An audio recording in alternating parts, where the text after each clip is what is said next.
Welcome to our mini knowledge sessions. I'm back again. So we'll start with the first knowledge session and I'll hand over to Jo Valley.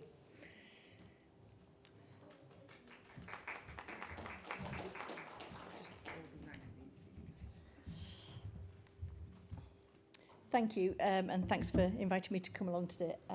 At first I thought I was just coming to man the stand outside, and now I'm doing a mini knowledge session, so bear with me.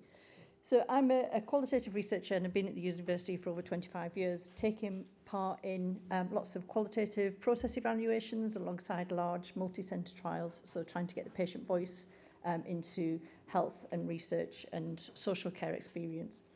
I'm also the strategic lead for patient and public involvement and equality, diversity and inclusion for the Research Support Service. So that's a very long title and I don't have a badge with that title on.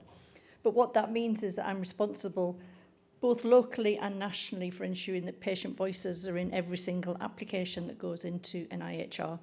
And I'm also responsible for making sure that that's inclusive and we're not excluding anybody or increasing inequalities by the research that we do.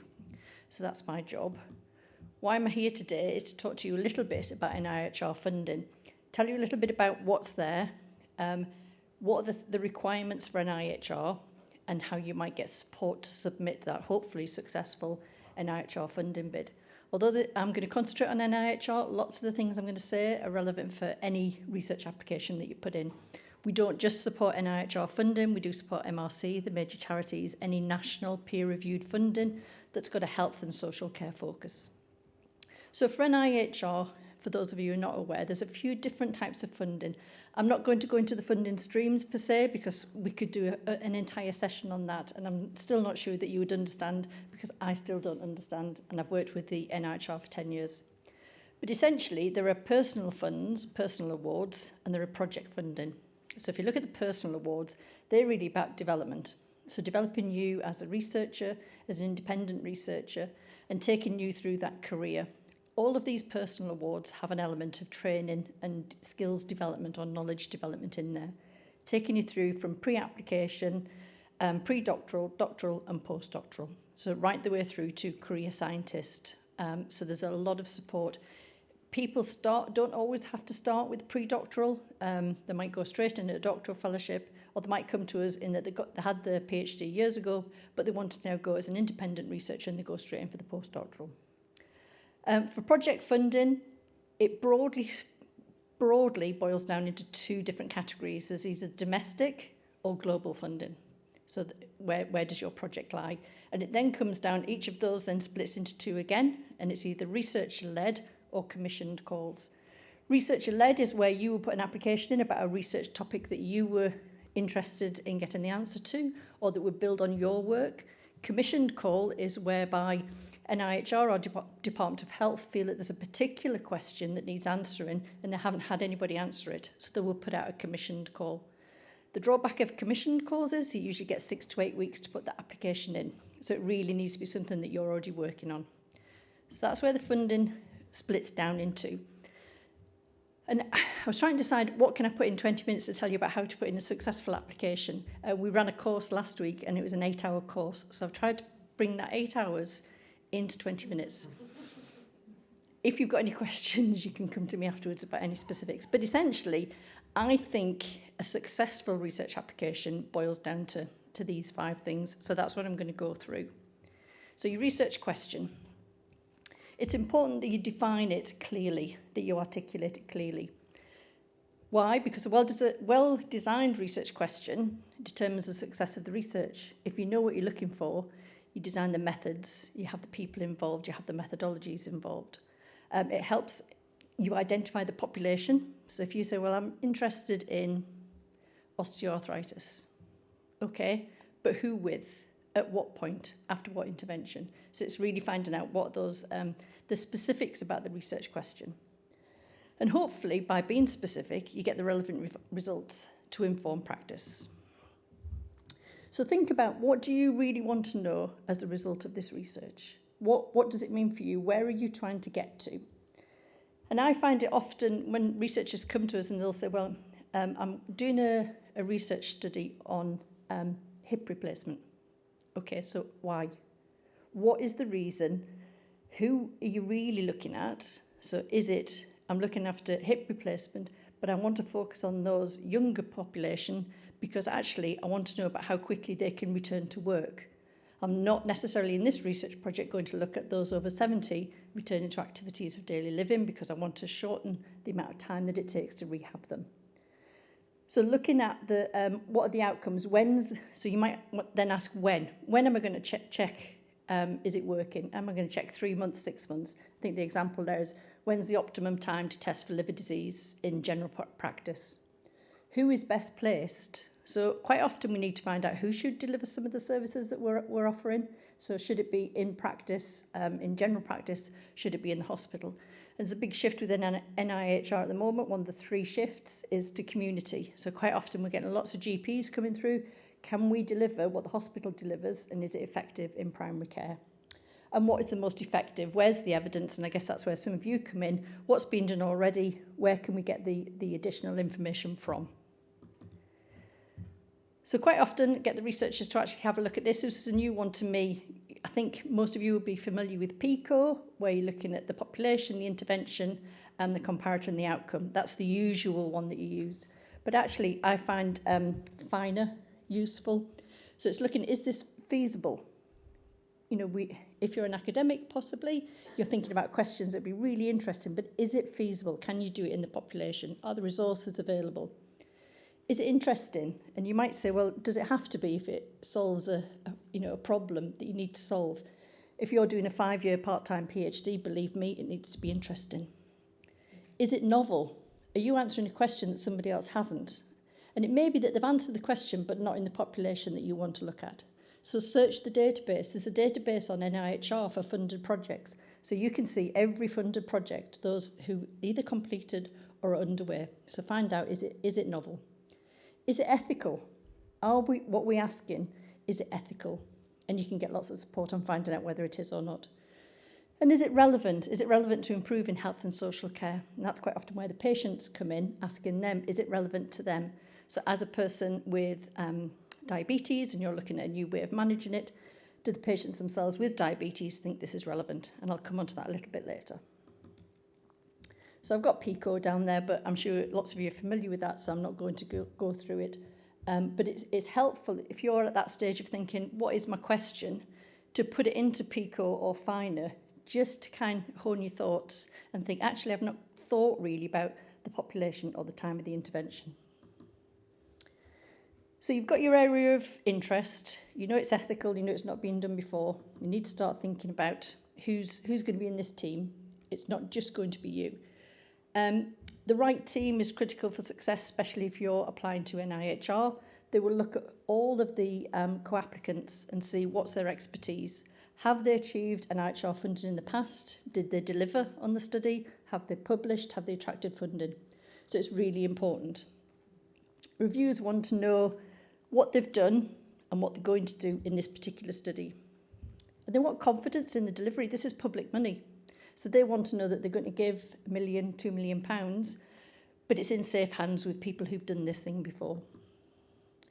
What I try and get researchers to do is to identify the key domains, the key elements of the project. So if you were doing a feasibility study and you wanted to know whether or not this was going to be cost effective, and you had a statistician, qualitative researcher, and a clinician, I would question that, and so would NIHR. If you're doing a cost effectiveness study and there's no health economist on the team, that really doesn't show me that, or give me a lot of confidence that the cost effectiveness side is going to be done well. So patient and public involvement, this is what I usually speak on, and bang the drum for patient and public involvement. So what is patient and public involvement? It's about making sure that research is done with and by members of the public with lived experience, not to or for them. It means how we can involve patients with relevant research experience and how they can be involved. We involve patients and public. When a researcher comes and says, well, I think it might be hip replacement we'll go with, and I'm not sure if this would work or if this would be too many visits to the hospital for the patients, and when they're developing that application. So they would come to us and we would pull together a group of patients and public members who have had that hip replacement, who've got that lived experience, who can say, no way, I'm not coming in every 2 weeks for a blood test, I actually work. So it's about getting that input at a really early stage. By involving members of the public, it makes the research more relevant. It's actually it's a prerequisite for any NIHR funding, no matter what stream you're applying to, you need to have early stage public involvement. It makes sure that the benefits that you're seeing are directly relevant to the patients. So quite often I'll have a discussion with the researchers to say, what are your outcomes? What are you going to assess on your outcome measures? To give an example from a physio study recently, the outcome measures were degree of flex in a knee, and that was the clinical outcome measure. I don't know why I'm going like that, but it's degree of flex and stability, so they didn't fall over. So we took this to a very well-established patient group, and we said, so the physio wants to know degree of flex after you've done this balance training. And they went, what's that? It means nothing to me. Okay, so what for you would be successful after this balance training? The confidence to be able to bend down and pick up my grandchild so that I can look after them, no, I'm not going to fall over. So that's the outcome of relevance to them. Actually, they need the degree of flex and the balance, but we now have a secondary outcome measure that's a patient-relevant, patient-informed outcome measure. So who should be involved? This should be your target or the relevant people. So no good doing a study on hip replacement or lung transplant if you're not talking to the patients who've had that. You need that lived experience. We can sometimes get kind of a proxy for that. So sometimes if we're working with patients with dementia, for example, we wouldn't exclude patients with dementia from taking part, but we might ask their carers to come along as well. So making sure that you tell the patients and public why they're there. They're not just there to tick a box and have a conversation, then ignore. They're there to actually shape what your research looks like. And then when you've got those patients in the room, who are you missing? Who have you got? One of the criticisms often levelled at patient-public involvement is that you tend to get white, female, middle-class, retired. That's not the case anymore. If you looked at the group that we have, we've got over 70 patient and public members from a wide range of backgrounds, wide range of religion, lived experience, different health conditions, ethnically minoritized communities. So it's who have you got and who you're missing. When should it happen? At every stage. You should consider if the public could be involved at every stage of the research process. And with all research, quite often, a number of times, we've had researchers who've come to us, well, I'm doing a genetic study, so it's beyond the patients. It's their genes. Or we'll have researchers saying, well, I'm doing a systematic review. Patients can't really get involved. Well, they can, because they can set the objectives for that systematic review. They can actually look at some of the outcomes and the information that you get from that systematic review. So there is no study that can't or shouldn't have patients at the centre. Research inclusion, another requirement for NIHR. Making sure that we've got, again, the relevant people there, that the research that you're doing is not going to increase the health inequalities that already exist. Recent study was, I won't say the disease, but wanted to just look at men. So the men and the results of this particular test. And I question, well, why not women? Well, it's too difficult because they don't come early, they don't present. But you can't do that. What NIHR want to know is, okay, so you're going to recruit men in this way, but in order to get the women who it's difficult, how are you going to recruit them? So it's about making sure that you're being inclusive, both in the design and in the recruitment and also in your PPI as well. And since November, it's been a condition of funding, and since December, it's also a condition of funding that you consider sex and gender. Which are you going to look at? What are you going to focus on? And what are the reasons for that? If you don't include both research inclusion and sex and gender and PPI, it's unlikely you'll progress to stage 2. So there's a few tips there, kind of hints and tips about how you might think about equality, diversity and inclusion. Again, making sure that you think about that not just with your public contributors and about your recruitment, but think about that as part of your research team. What are your skills like in terms of your research team about how you're going to communicate with those marginalised communities that you want to involve in your research? So do you need to upskill as a researcher? So finally, Research Support Service. So we're funded by NIHR to provide guidance and support if you're submitting a bid. And these are just some of the things that we can do to support you. We're all of us that work within Research Support Service, Newcastle and Partners, We're all researchers. We've all had a long career, some too long career in research, taking part in lots of different projects. So if you put a request in to get some support from Research Support Service, it's then triaged and one of us will take it up depending on where our expertise fits. So very much mine are around patient experience, qualitative methods, and somebody will meet with you and take you through the process of actually completing that application form. It might be that you say, well, I've got this idea and I've been through FINA and I listened to Jo and she said I need to build a team and I don't have a health economist. So you can come to us, we'll go through and see what you actually need. And if you need a health economist, we can help you find one. So all of those different things that we can do. Why choose us? Well, one of the things that we get to do is that we sit and observe the funding panels. So we get invited along to all the different funding panels and we hear the deliberations, we watch the scoring, we know what they like and we know what they don't like. So even if you were just to get that information, it would be well worth a contact. I should say it's a free service and it's open to everybody, so long as you're applying for national peer-reviewed funding. So how does it work? How do you get in touch? There's an electronic inquiry form and we can circulate that afterwards. You met with somebody who, it could be me, it could be one of the colleagues, it could be somebody from London. If we think that actually the team in London who have a specialist in mental health research, they're the best people to help you, then that's where we'll direct you to. We usually have a meeting, usually on Teams, and then we look at where you're up to, where your deadline is, if you have one, and what support that you need. All that I will say is come early. Come when you think you've got an idea and you think you might possibly put in an application. Don't come, as I had somebody yesterday who's submitting on the 6th of March. And I saw 6th of March next year, no, 2026. So there's only a limited amount of things that we can do in less than a week. So come early and hopefully we can support. So hopefully, I have no idea how long I've gone on for, but hopefully that's given you an insight into things to consider and how you can get help. Thank you. You were bang on 20 minutes there. Right, so thank you, Jo. That was wonderful. The RSS stand is out in the foyer, so if you do have any questions later, please go and speak to them. It's a wonderful group. And we're going to move on to knowledge session 2. So we'll ask Julie to come up.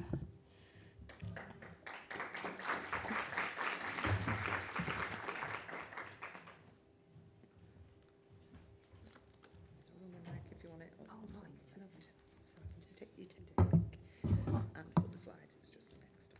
Okay. How long do you want to talk? About 20 minutes.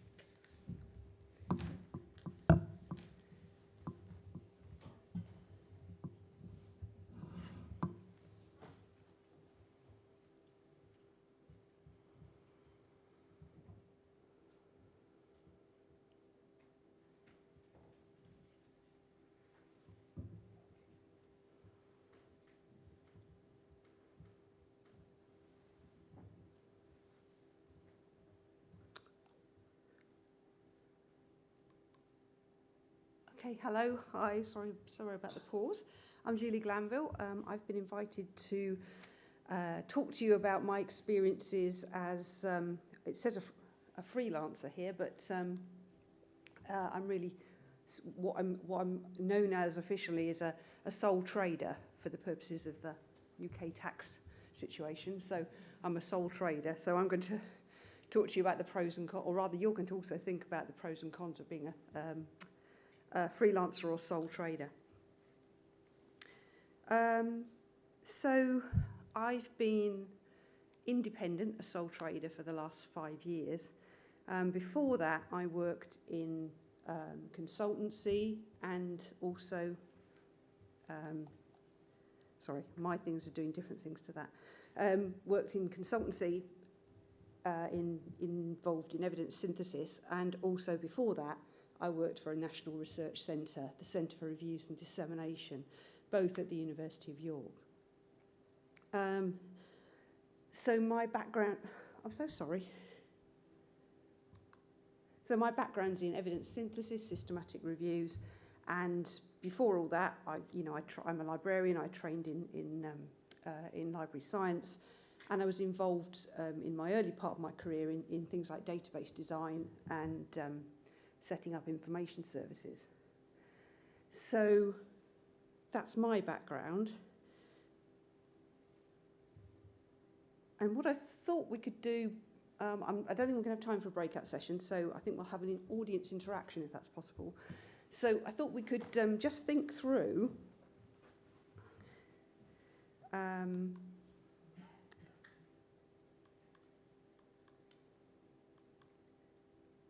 what you think the benefits and challenges of going freelance or becoming a sole trader or creating your own company might be, and what you'll need if you're going to do that. So I thought we'd just go through this and see what people think might be the issues, and then I'll give you some experiences and views if that's appropriate.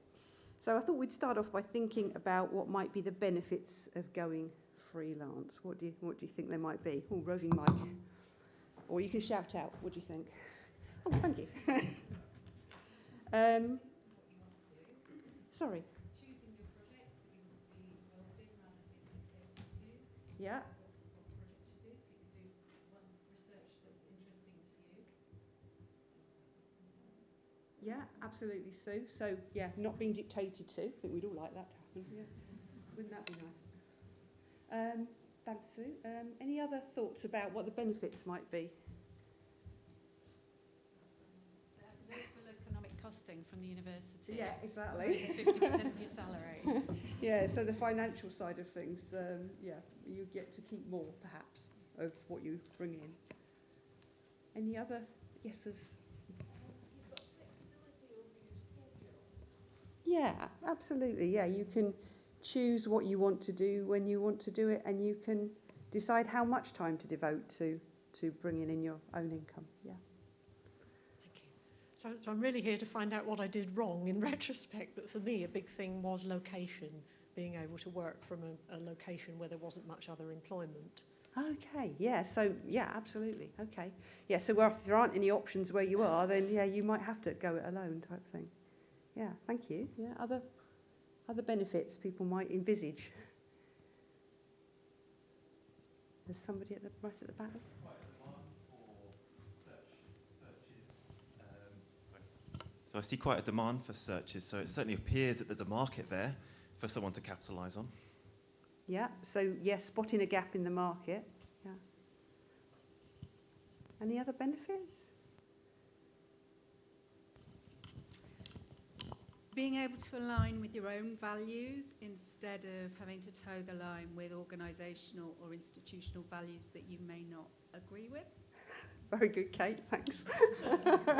Yeah, so yeah, I can see that, you know, depending on where you are or what your current job is, that might well be something you would take into account, yeah.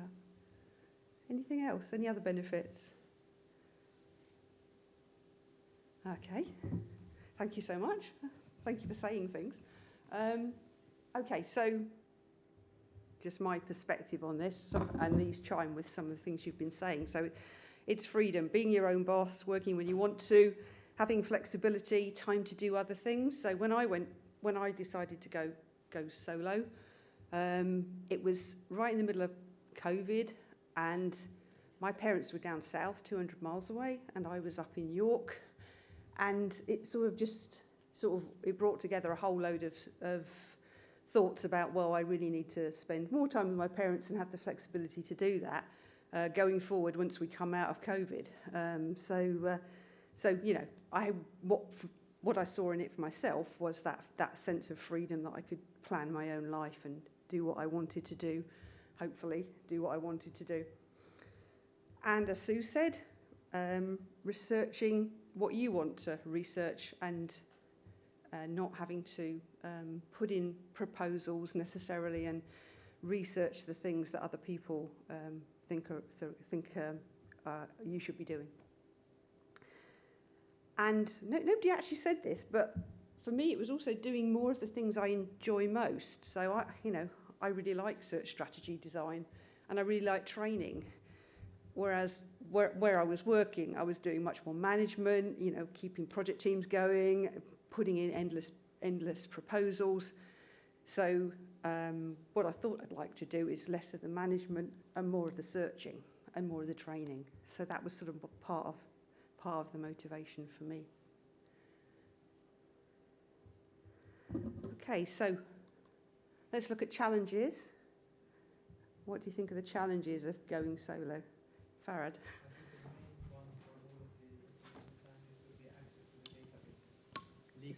Legal access to the databases, yeah. So if I want to do all the search strategy design that I really enjoy doing, yeah, how am I going to access the databases? Any other? Oh.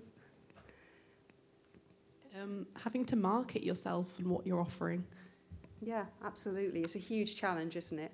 You're suddenly the only person there who's got to do everything. You've got to do the work, but you've also, instead of putting in loads of proposals, you're thinking about how to market yourself, and then also dealing with proposals that come in anyway. Yeah.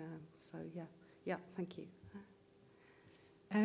The work isn't guaranteed either. So there's that kind of tendency to want to say yes to things because you don't know when the next contract is coming in. So it's the uncertainty of it that is a challenge, definitely. Yeah, it's hugely lumpy, and that's the thing. You do always, there is always that pressure to say yes because you don't know what the future holds, and I think that's one of the things that is the real tension. I wanted more freedom to do things when I want to, but in fact that may not, that quickly gets eroded because of all the other pressures of trying to deliver on projects that have suddenly all come in at once. Yeah. There's some more. There's the one at the back, lady at the back.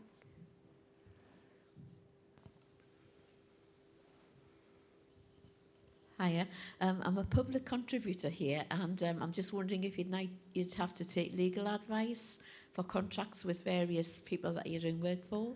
Yeah, that's a really good question. I think I've never had to get to that point, but sometimes you do face those situations where you've got a particularly difficult contract. But I have to say my experience of working with a whole range of people is that you get a contract and you think, I can't change any of this, it's all official. But in fact, most organisations are open to discussion about contracts. So I've frequently got things where people have said, they need the insurance liability of, 10 million quid or something. And I said, well, it's just me, I can't do the work for that sort of coverage, and people have mostly been willing to change the wording of contracts to recognise the fact contracts are written usually for big deals, they're not usually designed for working with an individual. So a lot of, in a lot of situations, contracts are negotiable. So what looks like, oh God, this is, out of the question, is usually open for discussion. I had something similar to say about the legal side of things, asking, being asked for professional indemnity insurance and things like that, and finding something that describes the sort of work we're doing that's applicable. Was a challenge. It's really, I agree. Yes. So when you're describing what you do to most insurance companies, they just stick you into something like business consultancy or something, or management consultancy, because they don't know really they don't really understand what we do, and it's very hard to sort of describe because there's not many people doing it. So you don't fall into a neat category. So I have to say I often have my fingers crossed that my insurance is correct, because you're just dealing with somebody on a phone and you don't know if they've really understood how you've described your services. So yeah, it is difficult, and it is something that can keep you awake at night sometimes thinking about that issue. Any other challenges? I suppose one big thing for me is that you've got economic overheads and the downside of having to do your own taxes. Yes. Nobody wants to do that. No, get an accountant is my advice. I got one this year for the first time because life was just getting too complicated, and it's been heaven. Accountants are lovely, lovely. Very, very well worth the money.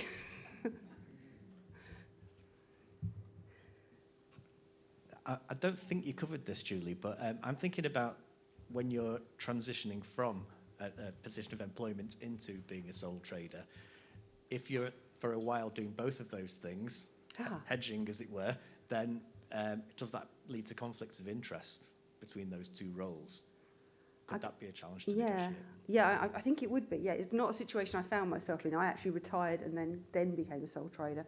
But yes, it is an issue, and obviously, you know, you have to think before you approach, in your new role, you have to think before you approach people whether there might be a conflict because you knew them, that you did work for them previously or something in your previous organisation. So yeah, you do have to think about that for a while. But I wasn't in the overlap situation. But it is, as you say, an issue that you need to think about carefully if that's where you're at. Hannah? Is IR35 still a big thing? So I gave up a freelancing about 5 years ago when I went back into employment, but IR35 I found incredibly unfair and off-putting, which, to explain to other people, was a way that HMRC were viewing sole traders. Yeah. It seemed a bit strange. Yeah, no, I mean, obviously, sorry for those of you who are not in the UK tax system, but yeah, in terms of sole traders, it has seemed to be fairly straightforward being a sole trader. What I worry about is VAT and falling into the VAT bracket, which happens at 80,000. So far I haven't got there, but because I've got a big project this year, I'm sort of nudging the 80,000, and I'm a bit worried that if I go over, suddenly I'm going to be hit by having to register for VAT. I'm also not a business. I'm a sole trader. I haven't got a business. So it could be that I've also found it straightforward because I'm not a business. I'm not a business.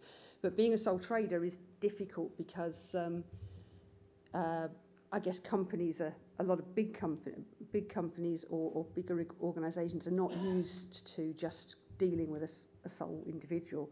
So again, that's quite challenging sometimes, talking to the contracting department and the legal side of things, where you're only doing a tiny project for them, and yet you've got the full panoply of somebody else's organisation trying to fit you into a niche that it's quite hard to fit into.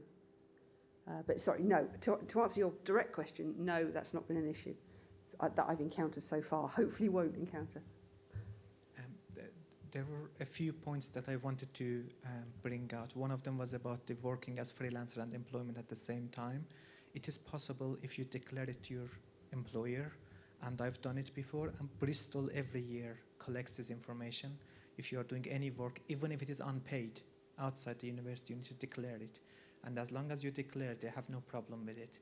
In terms of conflict of interest, it has happened once for me that I worked with a pharma company, and then when we were at NICE, they approached NICE for reviewing one of the products. I declared it, and they stayed out of any sort of work that they did on that project. So as long as you declare, it's okay. I also wanted to mention something, because that was my worry when I started like years ago. If you are working with outside the United Kingdom, the money that comes from outside of the United Kingdom is not included in your 80,000 for VAT. Right. So if you want to avoid it, you could work more with the United States. That is what I have done, at least. The second thing was about this separating the sole trader from the company, because those two are completely different, and the benefits that you get is completely different as well. One thing that I noticed is that if your salary is over 50,000, for every pound that you are getting, half of it is going to go to the government. So if you set up a company, it doesn't have to. The money goes to company, stays there. The company would pay a tax of between 19% to 25%. But then you could employ other people, other information specialists, pay them salary, like 1 day a week, like 10% FTE. Or you can employ other people to do the systematic review and pay them. If there's any extra money left after the company tax, you could pay as dividend, which is very lower in tax. So it gives you more freedom to manage that money and then claiming costs as well.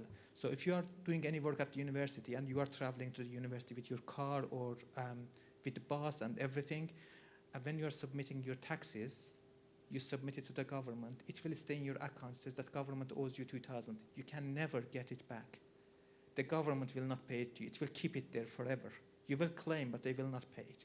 But if you are a company you claim the tax and there is something, they are happily sending a check to your door because you are a company, you are not individual, you get more respect. And then you could get your costs off before you get the income. While when you are at the university, the tax is gone before you get the money. When you are working as sole trader company, it is the other way around. Firstly, your taxes are off and you pay, your costs are off, and then you pay tax only on your pure income. Thanks, Rad. Thank you. Okay. So none of you really sort of touched on this, but I guess one of the challenges is that suddenly you're on your own. So all the things, we've sort of mentioned it, I guess, in part, suddenly all the financial issues in life fall on you. As I've mentioned, accountants suddenly start to become quite useful. And also somebody raised sort of legal questions. You know, every time you fill in a contract, if you haven't got legal advice, you're reading it incredibly carefully and keeping everything crossed that, you know, the legalese isn't going to trip you up later. So you are on your own, and you're on your own in many different ways. And you need sort of potentially additional skills. So IT support, that's, you know, no IT support. So there's all sorts of things where what we get when we belong to large organisations, you take for granted, and then suddenly, if you're on your own, it's all down to you, or you need to buy in support. Challenges of keeping up to date, and obviously, as somebody else said, bringing in the work, just some of the challenges involved. So moving on, I think we probably already know a lot of what we need based on the things we've discussed. So we need you need infrastructure to set up on your own. Luckily, with the type of work that I'm doing, mostly searching and training, the infrastructure is relatively straightforward. I don't need a shop or anything else, but I do need the tools of the trade. So, sorry. So the main tool of the trade obviously is database access. So as Farad mentioned, so there aren't many options really. So what the route I've gone down is I subscribe to ProQuest. So ProQuest has options to pay as you go when you're searching. I can't afford Ovid because it's not really designed for small businesses. So my route into databases is ProQuest. But what I've been surprised about over the years is that most of the people I've ended up working with, most of the organisations I've ended up working with, have had database access. So it hasn't been the huge challenge that I thought it would be, because most organisations that buy my input actually have subscriptions to Ovid or Embase.com. So it's not actually proved to be difficult. You do sometimes get approached by people who think you can just deliver the results to them, and they themselves haven't got database contracts, and they're not willing to pay for the results of database searches through ProQuest. So in those situations, you know, you are at an impasse because people are wanting information for free, and that's just not feasible really. So there are quite a few situations like that, but then, you know, there's not many alternatives really.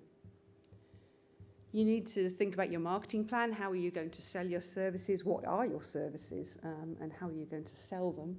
And you might want a website. I don't have a website, but I sort of piggyback on LinkedIn and things like that to sort of sell my services. And you need somewhere to work, and you need to try and keep up to date and try and keep your networks going. And I guess the way I've tried to keep my networks going is by involvement in information resources like the Search Filters website and Sure Info. So that helps me to keep up to date and try and be giving something back to the community, but also meeting the other people involved in those websites is a really great way of keeping the networking going. Anything else you think you think a freelancer needs? Got some people at the back. And Farad. I think doing free stuff for the community is very helpful, and investing anything in the community pays 10 times more. Like, because we are from the library and information science community, and we have a very strong community compared to other academic fields, I would say that more than half of the works that I have received in the last 15 years was because of the introduction from the librarians. So people go to them, they say that we want to pay you to do this. They say that we cannot do it because I'm working at the university, but I know someone who can. And the reason that they know it is that because we are doing free webinars, we are providing free tools, we are talking to each other. I mean, this forum could charge us 100 quid to come here, but it is free. So whenever people want to apply for jobs, I say that go for Newcastle, because you see that people are progressing here. And that is the same thing with the soul trading, with doing any business. If you invest in the community, like the work that you have done on ISSG, on Sure Info, on Cochrane Handbook, that are freely available, I think that is the reason that many people know you and they will recommend you for the services. Right, yes, I thought, yeah, sure. Thank you. Thank you, Farad. Good lady at the back. Do you need to have discipline about working hours, or does the day just run away? Yes. My husband will say yes, and I don't have it. Yeah. So yeah, you have Going back to the very first slides about freedom and so on. Yeah. Day hours just fill up again, and the freedom you thought you might have is sort of disappears because there's lots of things to do. And I guess that's again, when you're in an organisation, you don't appreciate what's going on, probably don't appreciate what's going on behind the scenes with finance and project and contracting and legal and so on. When it starts to be you that's doing all that, you have to set aside time for all of that as well. And even with an accountant, there's still things you have to do. So yeah, there's all that extra time that you hadn't thought about having to commit to being solo, just to keep yourself going, just to keep the business going. It isn't a business, it's a sole trader, but keeping that going does have all sorts of hidden costs, hidden time costs. Right. About the database access also, there are a few tips that I want to share with everyone, because I'm thinking that many people are looking forward for the freedom. And that is, if you want to get access to databases, you don't necessarily need to pay with money. You could pay with your time. And many of the databases would welcome constructive feedback. Many of them won't, Sinal, one of them. But you can imagine that Ovid will be happy to provide free access if you are willing to spend 10, 20 hours a year to give them feedback on their features or new features. Embase, through Elsevier, they've got very open-minded product team. If you contact them, suggest them, they will provide annual free access. And if they see value in the feedback that you're providing, they will keep your free access going, while Embase is very expensive. So, and it is possible to do the same thing with ProQuest and other databases. And in the first years that I didn't have much money, it kept me going. And I didn't start helping them to get access. Even before freelancing, I was working with them, I was providing feedback, and at some point that I needed them, because they already saw that I'm helping, they provided access. And sometimes there is a year that I haven't provided any feedback, but they are okay with it, because it's no cost for them to provide access to another person. I would just mention as well the free version, not the free version, the pay-as-you-go version of embase.com, which I'm sure many of you have tried out. So again, if you are working with a client who doesn't have access to Embase, embase.com provides you with like a week's access. I think it's a week or a month for 800 quid, so or $800. But I mean, that's the sort of money that you can put into a proposal and be sure that you'll get it back. So Embase is very helpful in that respect. There are ways to access Embase, and with PubMed as well, and the other free databases that are available at the moment, you can do you know, you can inch towards doing a systematic review properly. Okay, I have absolutely no idea where I am time-wise, so I'm going to probably stop. All right, Julie, we've got plenty of time. Oh, okay. Okay, so I thought we were going to do like breakout groups. So this says questions and discussion. So I'm just going to ask if there are any final questions or comments from anybody, and then I will stop. Thanks. Thanks, Julie. It's really interesting, this. And yeah, I'm sure a lot of us are now having ideas turning around in our heads. So I hope we're not all going to instantly go into competition with you. I don't want this to sound like a question about your personal circumstances, and it's not meant as that at all. But I can't help but wonder if this is something that you could only really do at a certain stage of your life where you've achieved a financial stability, and whether it's something that I'm thinking about when you embarked upon it, probably sort of later on in your life. If you could go back, would you have done it earlier? I guess one of the things I haven't really talked about is it sounds terrible, is people. So I really enjoyed doing what I did, managing projects and working with great people in the teams that I worked with. And I really did enjoy it for a long time. So looking back, I think it was probably, I wasn't thinking about it earlier on. I think it was the key situation of COVID and my parents and not knowing what the future would hold that sort of like catalysed it. But there was nothing to catalyse it earlier. Catalyst, yeah, we're in the right place, aren't we? Yeah, nothing to sort of solidify that earlier. So I can't really answer that question, but it didn't really occur to me before, and I didn't know when I decided to do it whether it would work. You know, but you're right also that I was financially secure. I was married. There was an income in there that my husband's income was okay, and I was, taking an early pension. So, if it hadn't worked, it wouldn't have been a disaster. But it did. Thank you.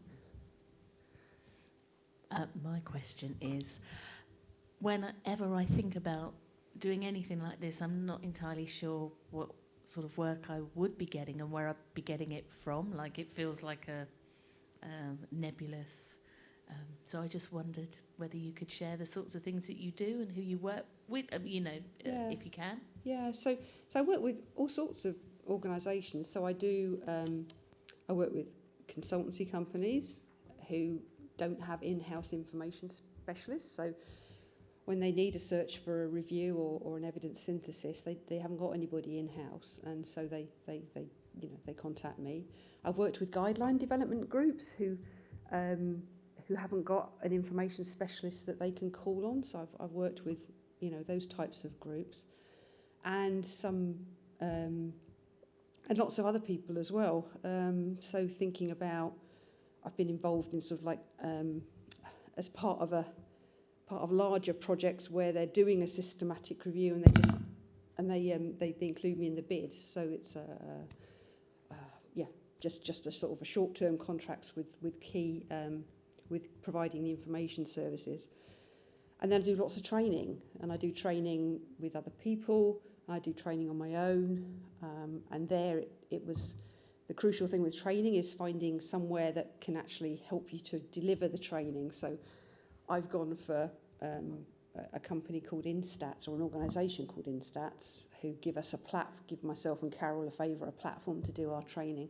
But I also use other people who facilitate training, like York Health Economics Consortium. So yeah, it's. I don't know if I answered your question. So I'm just.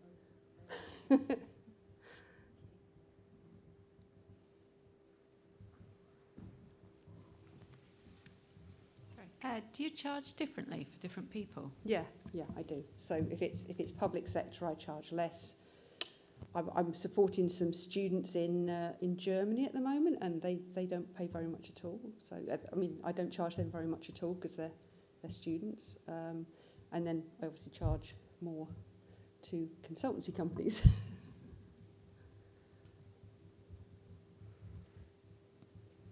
Have you you reached a point where you've needed to farm work out to other people, a situation I found myself in? I went from worrying about not getting enough work to having too much, coupled with, like you've described, family circumstances that meant that I rather urgently needed to farm out some of my projects. But then, although I knew people, they were a bit nervous about taking the leap to taking on freelance projects. Right. Yeah, no, so far I haven't. I've used other people to help me deliver projects, but not from the information perspective, from doing things like screening and so on. So I have used sort of brought other people on board to do that, but not in terms of the information side. I guess I've managed so far to balance it enough that I'm not needing extra hands so far. Yes, my question is how do you actually manage staying up to date as an independent consultant? Because I can imagine when you are dependent, working in a team, you have contact with your colleagues and they basically help you to stay up to date. But when you're on your own, flying by yourself, it can be quite overwhelming. Yeah. So how do you do it? So I do it, as I sort of mentioned before, I'm involved in managing two websites, so the ISSG search filter resource and the Sure Info resource. So as part of that, I'm keeping up to date in health economics and diagnostic test accuracy reviews, and also in search filters. So by helping to keep those resources on the go along with other people, that's one way that I'm keeping up to date, because I'm just reading loads of papers that will inform those. And also, I'm a co-author on the Cochrane Handbook chapter, and I have certain sections of that. So again, I'm always reading new papers because we've got to keep that up to date every 2 years. So by involving myself in some of these tools and resources, it forces me to read around and watch videos and watch webinars and things, because I've got to help keep these resources up to date. Okay, so it also includes updates to databases, for instance, certain functionalities. Okay. And also because I'm doing training, I'm training people how to search, and I'm, training in various topics like citation analysis. I have to keep up to date in order to make sure that the information in the training is current as well. So lots of reading, basically. Okay, thank you. I was just wondering, somebody said about whether you charge certain things in certain places differently, and it just made me think, how do you come up with your costings, without being too detailed? I was just wondering, where do you pluck numbers from? Right, yeah. It's I have to say, I set my costs when I started 5 years ago, and I haven't raised them since. So I guess when I first started, I was going by what we were charging at York Health Economics Consortium. I sort of went by the daily rates we were charging there and used those, but I haven't actually changed them really. So I'm probably operating at a massive loss. I'm not, but I'm sure I could probably. I'm sure I should have increased my prices in line with inflation, but yeah, I haven't. But yeah, I based it when I first started. I based it on the types of consultancy rates that the organisation I'd been with were charging. So. Hi, Julia. I'm just wondering, after you've listed all the pros and cons, whether you're pleased that you actually made the jump, looking back over the 5 years, whether you think it was actually worth it? Yeah, in many ways, yeah, it's been really, really enjoyable. I think I could have retired. If I hadn't been enjoying it, I would have retired. So I must be enjoying it. What I keep trying to say, and I keep forgetting to say, is I've sort of alluded to it. It's really nice working in organisations because you have lots of lovely people to work with, and I haven't got that so much anymore. And also, in the organisations that I worked in, they were incredibly supportive of information staff and encouraged us to do research. So I no longer have real time to do proper research because I haven't got A, the time, and B, the colleagues to do the research with. So that's what I do miss that a lot. I miss doing research projects. I miss sort of I miss publishing, publishing papers. I get the odd one, but, I don't get what I used to have. And that's because I don't have the team and the colleagues to work with anymore. So, yeah, so that's what I regret, but I do enjoy what I'm doing. Hi, Yuli. Hello. Hello. I've been meaning to say hi all day. I finally get my chance. I was wondering, when you start working with a prospective client, I'm guessing before you even get to the point of signing a contract with them, how long does that dialogue take? Sometimes when I work with the stakeholders, there is a lot of back and forth, scoping, narrowing, explaining what to do, what not to do. Do you find that is a cost that I guess you have to put ahead and then recover somehow as part of the projects, or are your clients very well informed and very, very well trained and they know exactly what they do and they want? How does that work? Yeah, I think you're right. You invest a lot sometimes in those preliminary stages. But at the same time, it's worth it, because what you don't want is to sign something and get deep into the project and then discover it's not properly scoped. So that's horrible, because then you're in a really sort of tense situation. So I always see it as perhaps it's worth doing the upfront discussions to minimise the grief later on, potential grief later on. But you're right, it's not money that you usually can charge back. Yeah.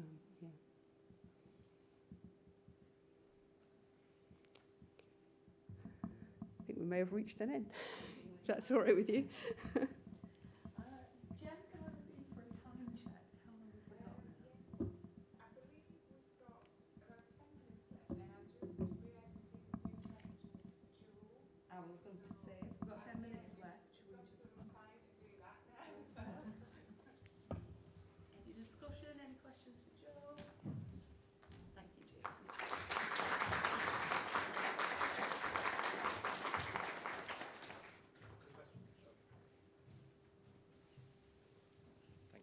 I was going to ask over coffee, but I'll ask now.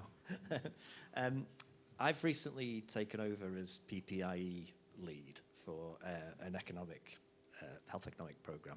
So it's not a particular patient group we're looking at. It'll be across many different types of patients. We're really talking about methodology in these PPIE sessions.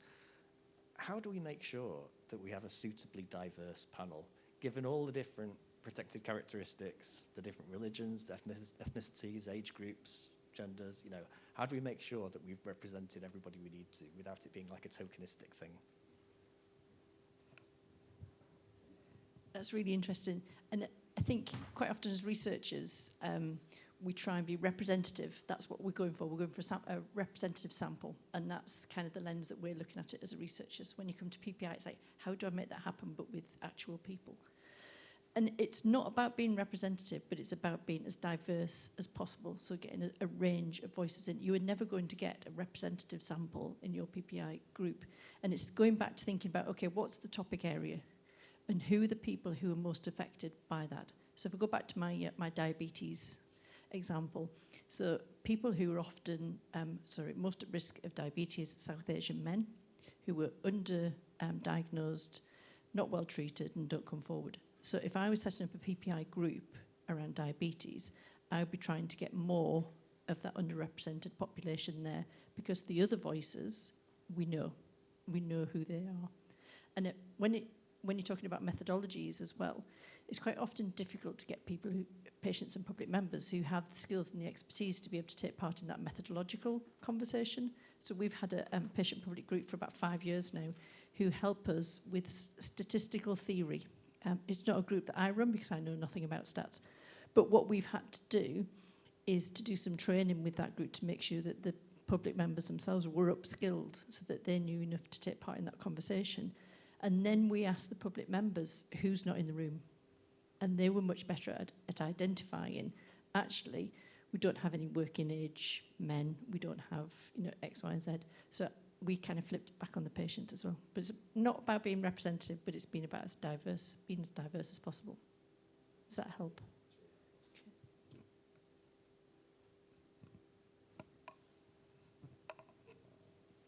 Any more questions for Joe?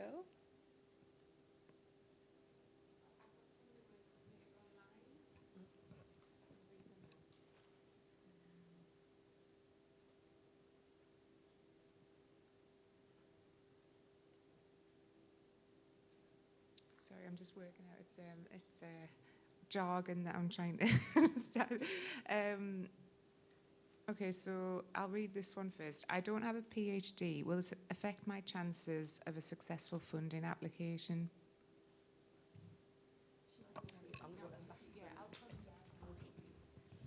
So the question was, I don't have a PhD, will it affect my chance of a successful application? It depends what the application is for. So you could be going for your PhD application, in which case, no, it wouldn't be detrimental. If you are a researcher and you don't have a PhD, if you were going for a programme funding like Research for Patient Benefit, NIHR actively encourages junior researchers to be lead co-applicants. So they would favour a lead co-applicant who doesn't have the skills, the experience to be mentored by a successful already PhD professor, whoever. So it depends on the funding stream, but generally not. If you've got the skills and experience, that's what they're looking for. Who funds research for information specialists? What are the sources of funding beyond potentially NIHR methods research and ad hoc awards from KILIP groups? Okay, so who funds it? Most of the funders, so MRC, Welcome, NIHR, as well as some of the charities also fund information research. But what it tends to be, similarly to qualitative research, which is my background, it tends to be part of a much bigger funding application. But interestingly, there's a call coming out later in the year for NIHR, which is Better Methods for Better Research, a funding programme, which is just about methodology. So it's about advances in the actual methods themselves. That's a good one to look out for. Should come out in the autumn. Brilliant, thank you. Another one that was on funding there. Do you have any advice on how to make the leap from co-applicant to PI? Difficult, interesting. So it's about being brave, I think. Some of it is about making sure that you've got the expertise and the credibility with the funders. So I've been co-applicant on numerous large multi-centre trials on infrastructure bids. So if you looked at kind of my worth, if you like, with NIHR, it's kind of 45, 50 million because it's been around those big infrastructure bids. So that gives me the credibility then to go for ones as a PI, if that was, I've got a few PIs, but as a PI because they'll look back and see what your credibility is. And it's about putting yourself forward. I think when I first went for my first PI application, it wasn't me. I wasn't the one that said I wanted to be PI. I was doing all of the work, and I had a really supportive professor at the time. He said, why are you not leading this? And he gave me the shove to have that confidence to do that. But you do need that track record unless you're going for a smaller pot of funding. The other thing as well is to build up those small pots of funding, because it doesn't need to be that 45 million that you've got. It could be £500 from the RSS to support your PPI. It could be a 5,000 bursary from the university to do some CCOM work. That still counts as credibility in building that pot and helping you make that step up from COI to PI. Sorry, I've just got quite a long question here, so I'm just going to...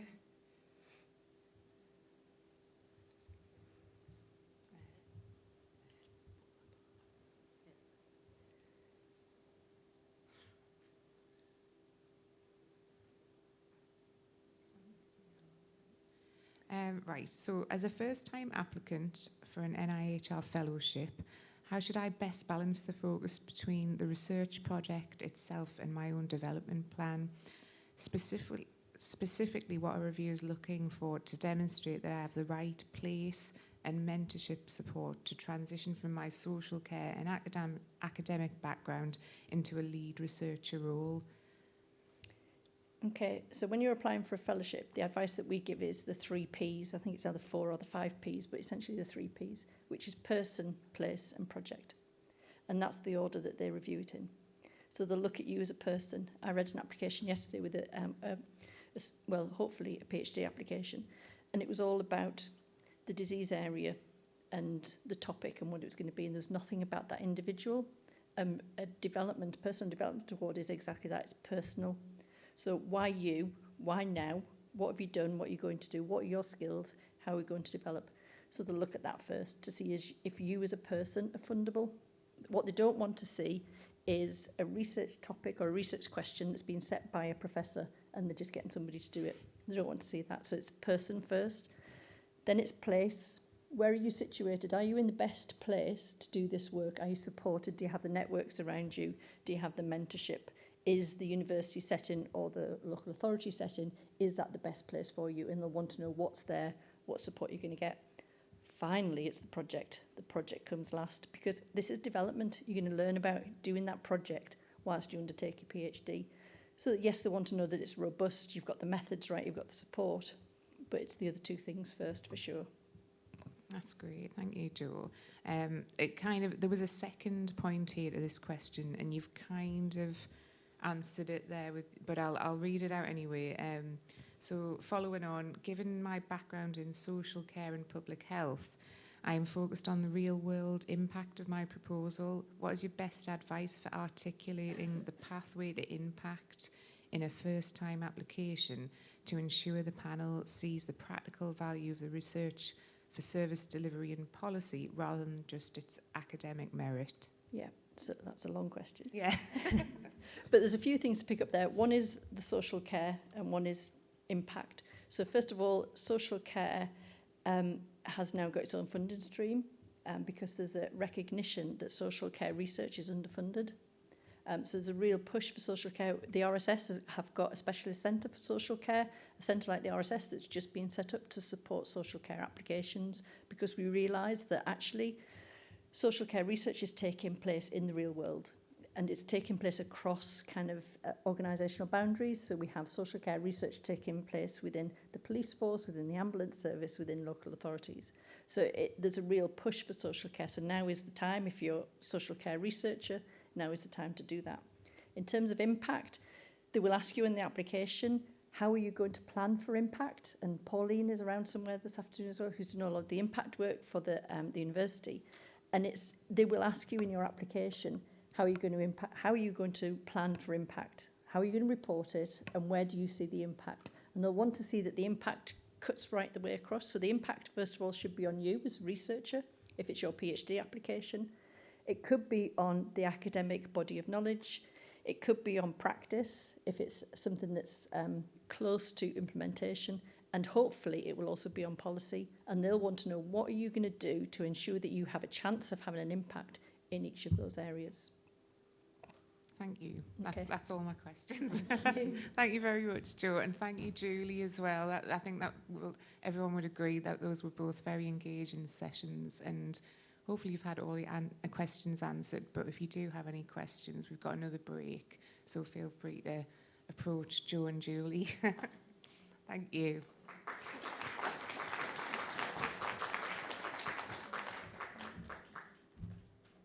Right, we shall let you all roam free and go and find coffee and toilets, and we'll meet back in here at past:30. Okay, ladies, gentlemen, and those non-binary, welcome back to this afternoon's session. Hope you're all sufficiently caffeinated. My name is Pauline, and I love this photo because it looks like I've brushed my hair with a balloon. I will be your chair for this afternoon's sessions. So I'm very much looking forward to this final session of the day, and I hope you are too. We've actually got 2 oral presentations. Unfortunately, John was unable to make it. And then we've got our keynote, and then we wrap everything up. So hopefully you're all looking forward to all of that. So if I could welcome to the stage our first speaker, who will be Sue.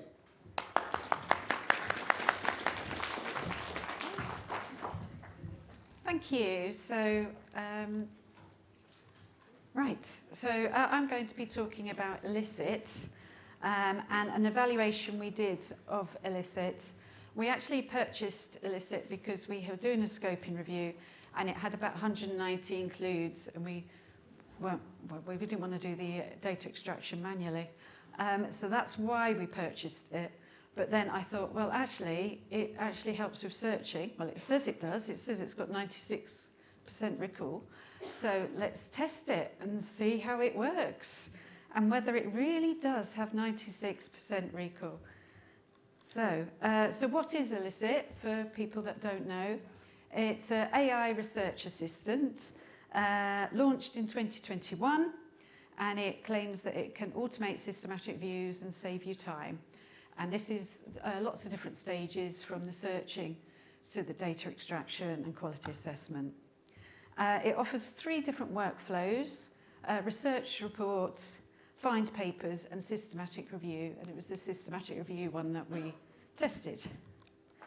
So we actually have to pay for it. It's the same price as it was last year, so we pay $499 a year. As I say, we pay for it to do data extraction, which we do use it for quite frequently, but I wanted to know whether I could use it as well effectively for traditional sort of searching. So what you do is you put your research question in, and it then tries to help you refine your search question by coming up with suggestions which are different each time you use it, so depending on what question you put in, how it tries to help you, and then you can refine your question through several different iterations.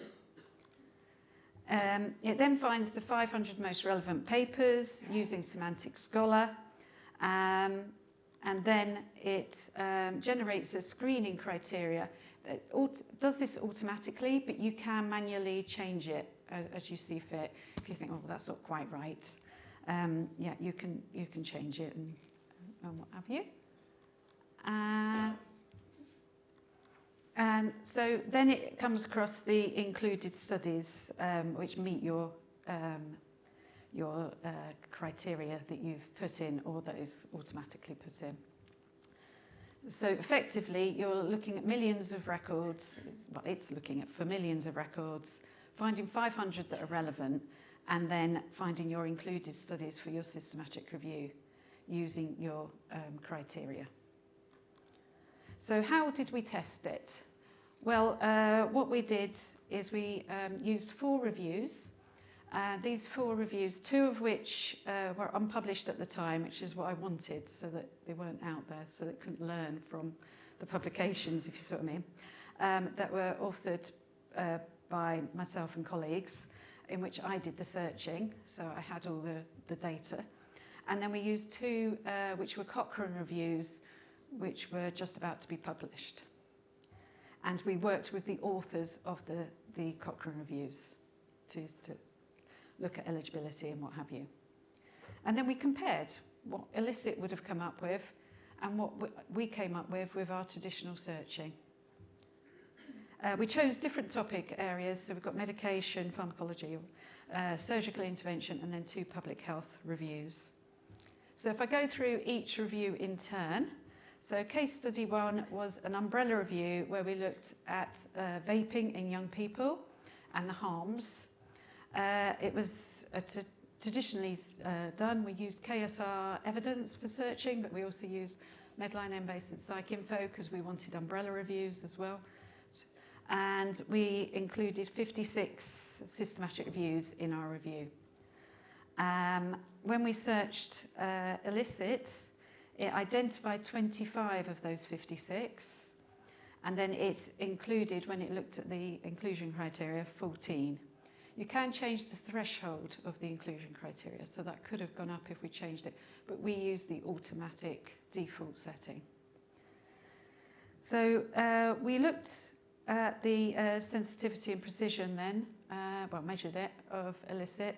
The sensitivity was just over 27%, precision 42% in just this one case study. Interestingly, it found 2 additional studies that we would have included if we'd found them. They weren't in Medline or Embase. One was a report published on the internet. It was from Brazil, but it was actually in English. Well, there's an English version. And the other one was also not in a journal article as well. So, but they would have been included. So case study 2, again, this is one of ours. So this is one that I did the searching for originally, where we're looking at physical activity and the cost effectiveness of interventions like active travel, where you walk to school, you know, and things like this, and making parks nice, things like that. So this one, the traditional review that we did, had 50 included cost effectiveness studies. Licit found 23 of them, and it included 12 of them. So again, we can look at the sensitivity and precision in this case study. Interestingly, it also found one study that we didn't find. Again, it wasn't on Medline and Embase, but it was on PsycInfo. I didn't find it because it didn't have any economic or cost terms on the record. It was also in a transport database that I didn't search because it was in the Journal of Health and Transport. So, and it was about getting kids to, I think, active travel where they act like a bus by walking and collecting each other. Anyway, but we missed that study. So case study 3, this is one of the Cochrane reviews. So we wanted to get as much generalisability by doing lots of different topics. And I haven't done a drug systematic review for ages, and I didn't want it to be published. So this one had 48 included studies, of which Illicit identified 36 and included 32. And we did actually work with the authors on this, and they said that there was 4 additional studies identified by Illicit that they hadn't found, and they did the usual, lots of different traditional databases. And with the last case review, this was surgical intervention that had 41 includes, of which Illicit identified 20, included 12, and again there was 4 additional studies that Illicit found that the authors confirmed would have been included if they'd been found at the time of searching. So if we look at the sensitivity then, Illicit fared just under 40%. So that's not great for a systematic review, I don't think. Whereas our traditional searching, even though Illicit had these unique records, we were still looking at approaching 95%, even if I include them. And the sensitivity was lowest in the public health reviews, which is probably harder to search. As you know, say the interventions, especially for the physical activity, were very varied. So it could be from putting park benches, local councils putting park benches in woodlands to cycle paths and all sorts. But the sensitivity, I think, was quite impressive actually in drug interventions in Illicit, although still much lower than our traditional searching. Precision, Illicit fared much better. Obviously, you always have a balance between sensitivity and precision. So the precision was much higher than our traditional searching, which probably makes it good for like costing maybe for a grant or just doing those scoping searches, preliminary searches to get a feel of the literature, because obviously Illicit comes back within a minute with these results. So we looked to see if there's been any other studies on Illicit that have been published. This one just looked at one case study. This is Bernard, 2025, and they also found very similar results to us with 3 unique studies in Illicit, but as you can see, low sensitivity. There was another study that's been done, but this is more on how easy it is to use. Found that nursing students quite liked Illicit because it's pretty and it's quite easy to use. It's a very shallow learning curve. So I think the strengths of our study are that it's independent. So we didn't come at, we're approaching 40% sensitivity as opposed to 96% sensitivity, which Illicit claims. We were using real-world data. We had 4 different systematic review topics, and we included the original authors in each of those case studies. Obviously, I've only looked at one single tool. I would like to compare it to something like Undermined and other tools that are very similar out there. There's hundreds of them nowadays to Illicit. But I didn't have paid-for access. I've only got paid-for access to Illicit. Obviously, it's retrospective. We tried to do ones that weren't published for this reason. There was no funding for this project, by the way. It was just done for fun. I was always concerned that it would be out of date because Elicit's always changing things. So I would really like to redo it with more case studies. So if anybody wants to work with us on this, they've got a systematic review, that they've got they know which ones are included studies, but it's not published, then it'd be really good to work with you. So my conclusions is that it's very quick for high precision results, making it useful for maybe scoping searches, just check you're not going to get an empty review, that sort of thing. It did find unique studies, which I think, oh gosh, I thought Elicit was going to decrease my work, but it's actually increasing my work because it's another source to search. So I would recommend it as a supplementary tool. So I did actually ask Elicit, I thought, oh, I wonder what Elicit thinks. So I put as the research question, how effective is Elicit in identifying studies for a systematic review? And this is what it came up with. So, so yes, it's quoted me first, and then the Bernard study that I'd already found, which is in that paper. And it also, I don't know why, it talks about data accuracy as well, even though I didn't ask it that, and talks about it having over 80% data accuracy in data extraction. So, but that's what it comes up with, which, you know, mostly I agree with. Okay, so any questions or anything?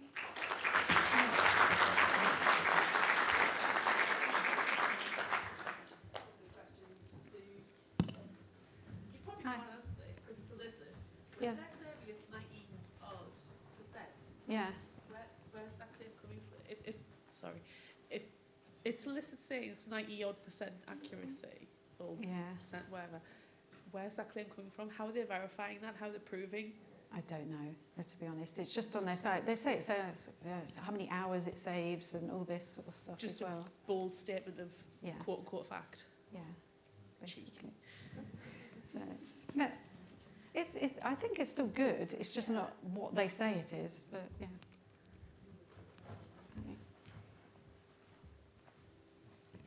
Hi. So we looked at it the other day, a couple of colleagues and I, and I might have misunderstood it, but I think Elicit has a cap on the number of included studies and at a screening time and then at inclusion. So I think it was only 50. So if your research question is likely to, retrieve more than 500 and likely to include more than 50, do you see this as an issue, or how would you work around this cap? Yeah, but you can change the threshold, which we didn't, because it's at 4.8 that scores them. So you can change it so you would get the full amount, whether it's 50, I can't remember, but 50. Or you could just screen the 500 as well, couldn't you, if you wanted to, which is still less.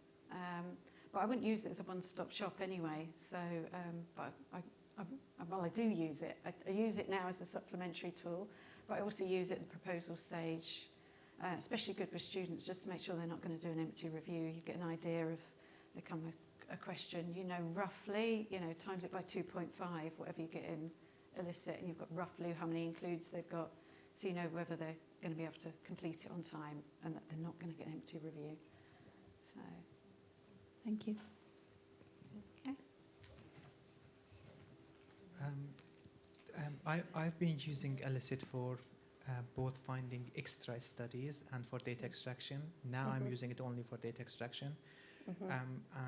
The main reason was that I realized that just adding Elicit and Undermined as supplementary tools increased my workflow for a proper systematic review 2 days, because you have to screen the papers that they are getting as well. So I agree with you that it adds, but one thing that I did a bit checked, but I wanted to check with you if you see any trend in the papers that Elicit can get and the normal search can't, or the papers that Elicit misses, but the search that we are doing is getting. Is there any trend? So my experience was that if there are grey literature sources, especially the tiny ones like WHO IRIS, not only that it cannot capture them, but also even data extraction from the documents that are not standard journal articles, they struggle. I want to see if you see any trend in getting or missing these records. There was a trend in that, you know, I had picked up all the journal articles, is what mostly I had. So the ones that Elicit found that were unique did tend to be more like reports and things like that. Even though I had searched Google Scholar, yeah, I had searched grey literature sources and done citation searching and the usual sort of stuff. But no, I don't know if there's a trend the other way around. If you sort of mean what it's missing, I'm not sure. So, but you use it for data extraction then still? Yes.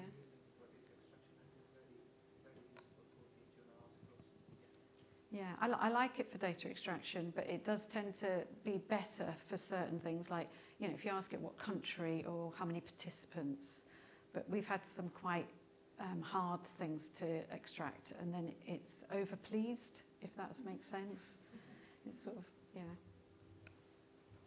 Quick one from me. Oh, yep. I'm just curious whether you've looked at all at searching through Elicit via going directly to the platforms that Elicit searches, and whether there's any difference doing it directly or not.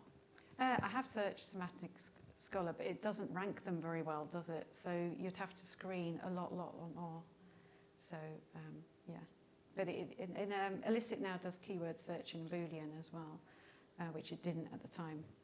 But I don't know whether that's going to be helpful, but that's how you'd search Semantic Scholar directly.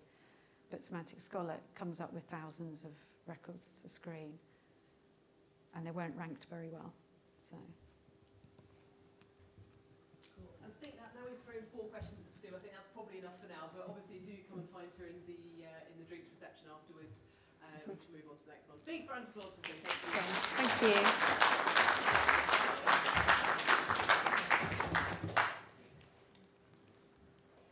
Cool. So we have our next speaker. If you could join me in welcoming to the stage, Andrea.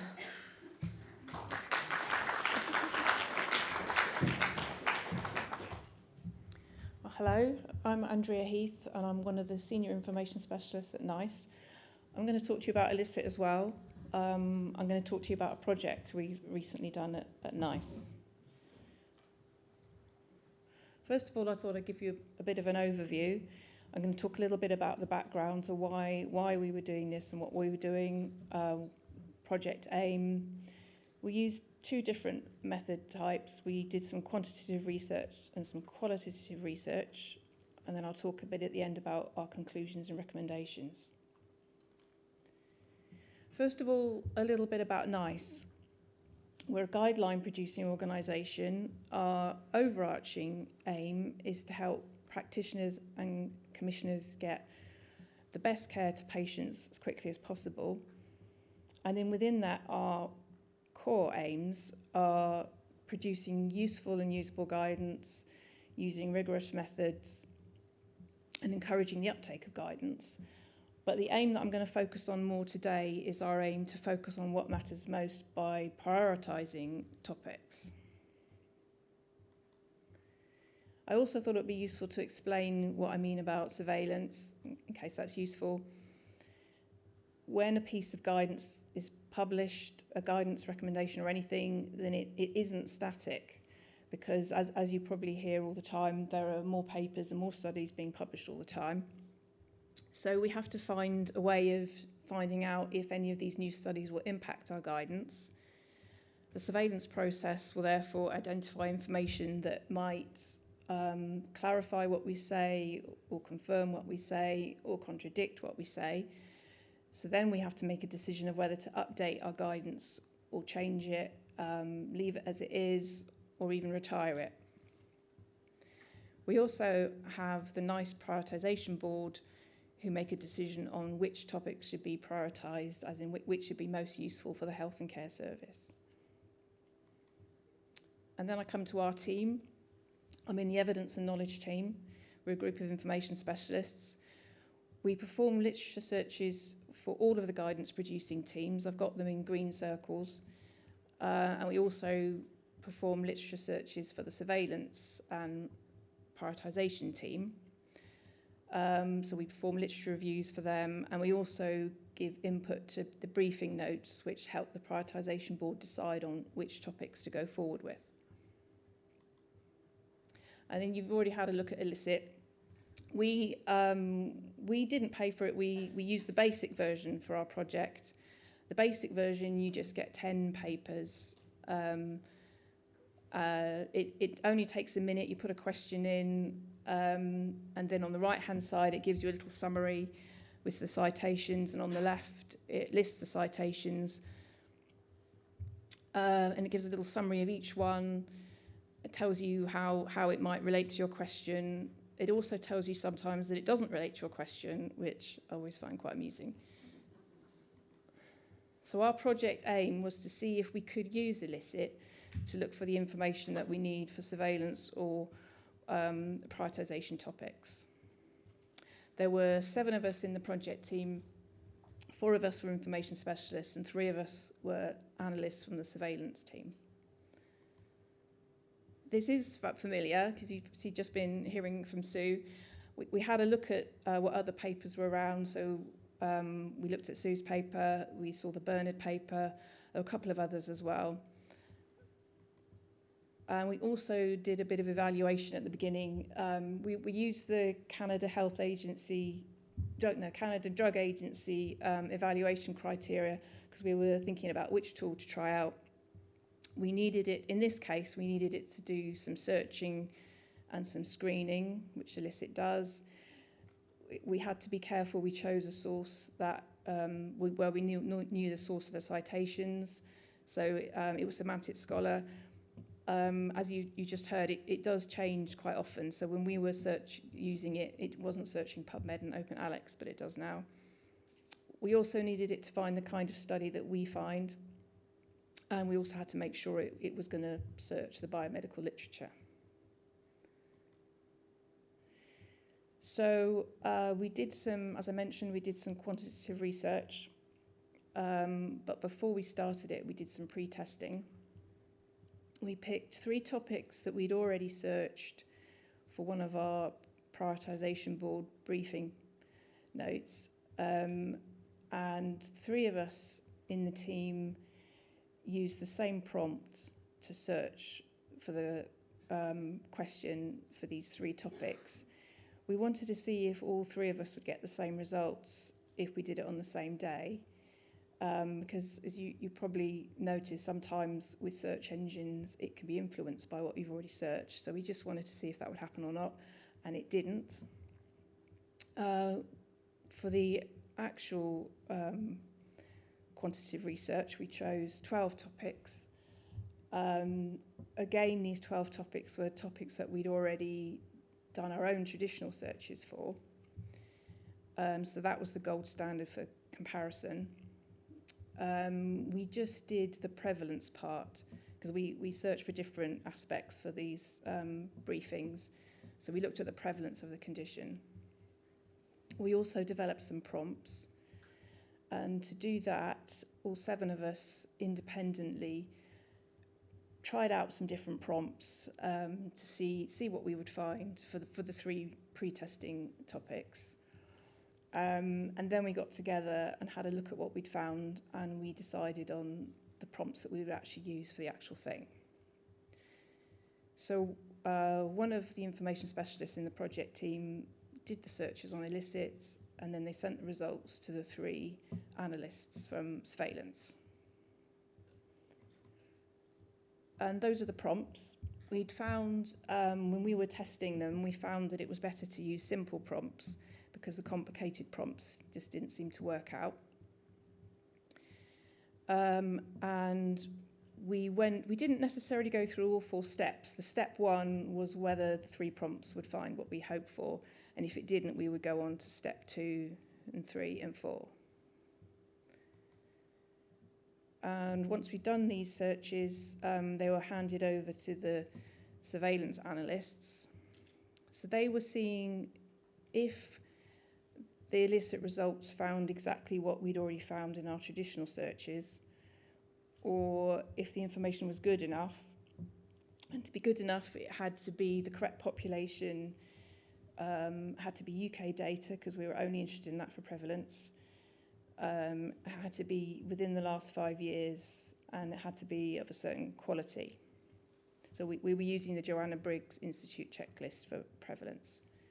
And then if it wasn't good enough quality or good enough, they had to record why. And so you can see our results. For the 12 topics, 8 of them, it was either the information we'd already found or it was good enough. For 4 of them, it wasn't. And for 2 of them, it was because the data wasn't recent, even though there was recent data available. And for 2 of them, it was because it wasn't UK information, even though UK information was available. I also mentioned that we had a qualitative element. For this, one of the surveillance analysts in our project team did some semi-structured interviews with 3 surveillance analysts who weren't in our project team. He was just asking them questions about their experience of using elicits. And you can see the topics on the slide. So they were all doing different topics, and they weren't the 12 topics that we'd already used for the other research.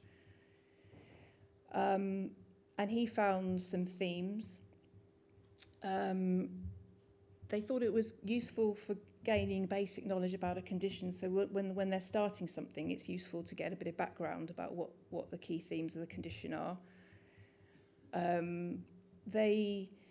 One of them did have confidence in their results because they'd already done some research in that area, and they thought it was the right results they were expecting. But the other 2 were less confident. One of them looked at PubMed alongside and found that PubMed had papers that Elicit didn't find. They all liked the functionality. They all liked the speed because it was so quick. They liked the fact that when you put in a question, it might suggest to you some alternatives. They thought that was useful. They also talked about limitations. They thought the information wasn't as up-to-date as they hoped for some of the time. They also thought, I showed you the slide where on the right you could see the summary, and they thought that at first that looked really good, but then they thought that when they looked at it more closely, it wasn't really that good. And they also compared Elicit with other tools they'd used. For instance, Copilot. They preferred Elicit to Copilot because Copilot's more likely to hallucinate. But they also, one of them compared it to TRIP because they thought TRIP found more up-to-date guidelines. So ultimately, we felt that it's useful as a supplementary tool. It's useful to find information quickly, but it shouldn't be used on its own, and it shouldn't replace traditional searches. I mentioned the other papers that we looked at, and they all said the same thing. So we recommend a human-in-the-loop approach. And as I said, we were looking at the free version. We didn't see anything that made us want to subscribe to one of the other versions. And that was my last slide.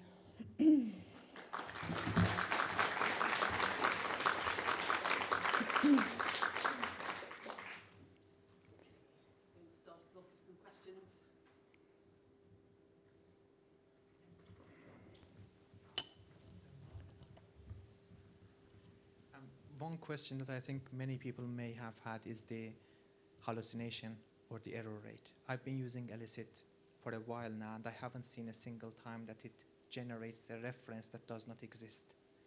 Does it mean that, based on your experience, they have finally solved that issue, and we shouldn't be worried about the hallucination of the references?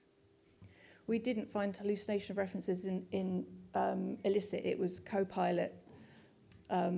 But I think you're more confident it won't find make hallucinations. And as I said, it does sometimes say this isn't relevant, even if it pulls up a reference, it admits that. But it's not quite the same as Copilot or some of the other large language models.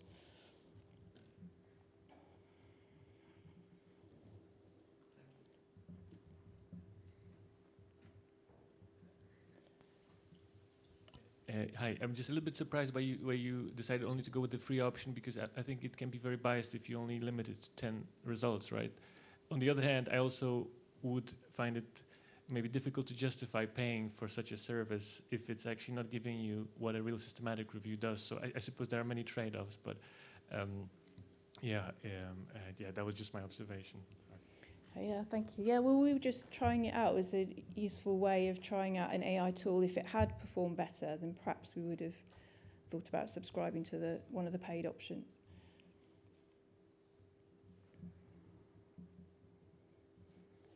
All had enough of illicit now. Great, thank you very much.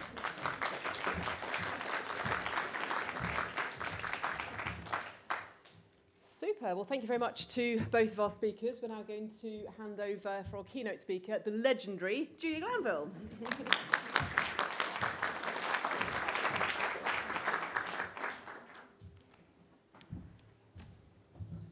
Well, now I'm really nervous.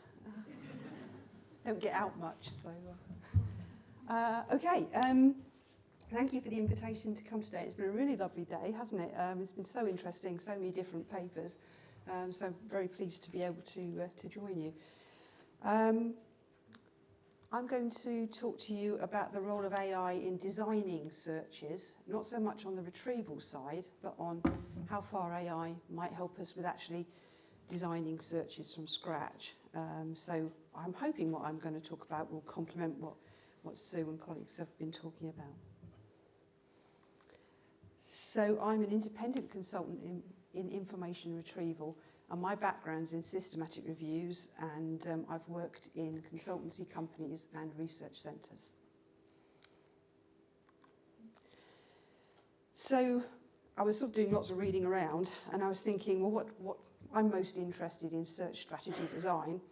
So I thought I'd sort of just get up to date with what AI tools can do to help us design searches from scratch. What does the evidence say, and what looks like interesting new developments potentially.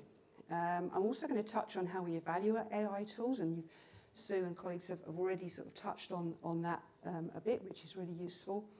And then a few resources for staying current. So I went first to the published reviews. There are lots and lots of published reviews about the use of AI tools and large language models for helping us do the searches, but I looked at them also from the perspective of can they help us with the actual search design. And as you probably already know, most of the published reviews are saying that large language models can't really help us with search strategy design. They're not sensitive enough, and they really can't create and run searches. And even if they can, they're only for PubMed. They're not so good at designing strategies for other databases and search syntaxes. But these reviews are obviously already out of date. Life's moving on very fast, so what's happening next? So I thought I'd explore various places where I might get a handle on designing search strategies. So I thought I'd look at GitHub. I thought I'd look at search options within evidence synthesis tools, and I looked at nested knowledge and illicit, of course, but particularly the systematic review module. And I looked at a standalone search development tool, 2D search. I touched briefly on commercial search discovery services, and then I've also looked at very quick look at the new use of GenAI plus connectors or GPTs.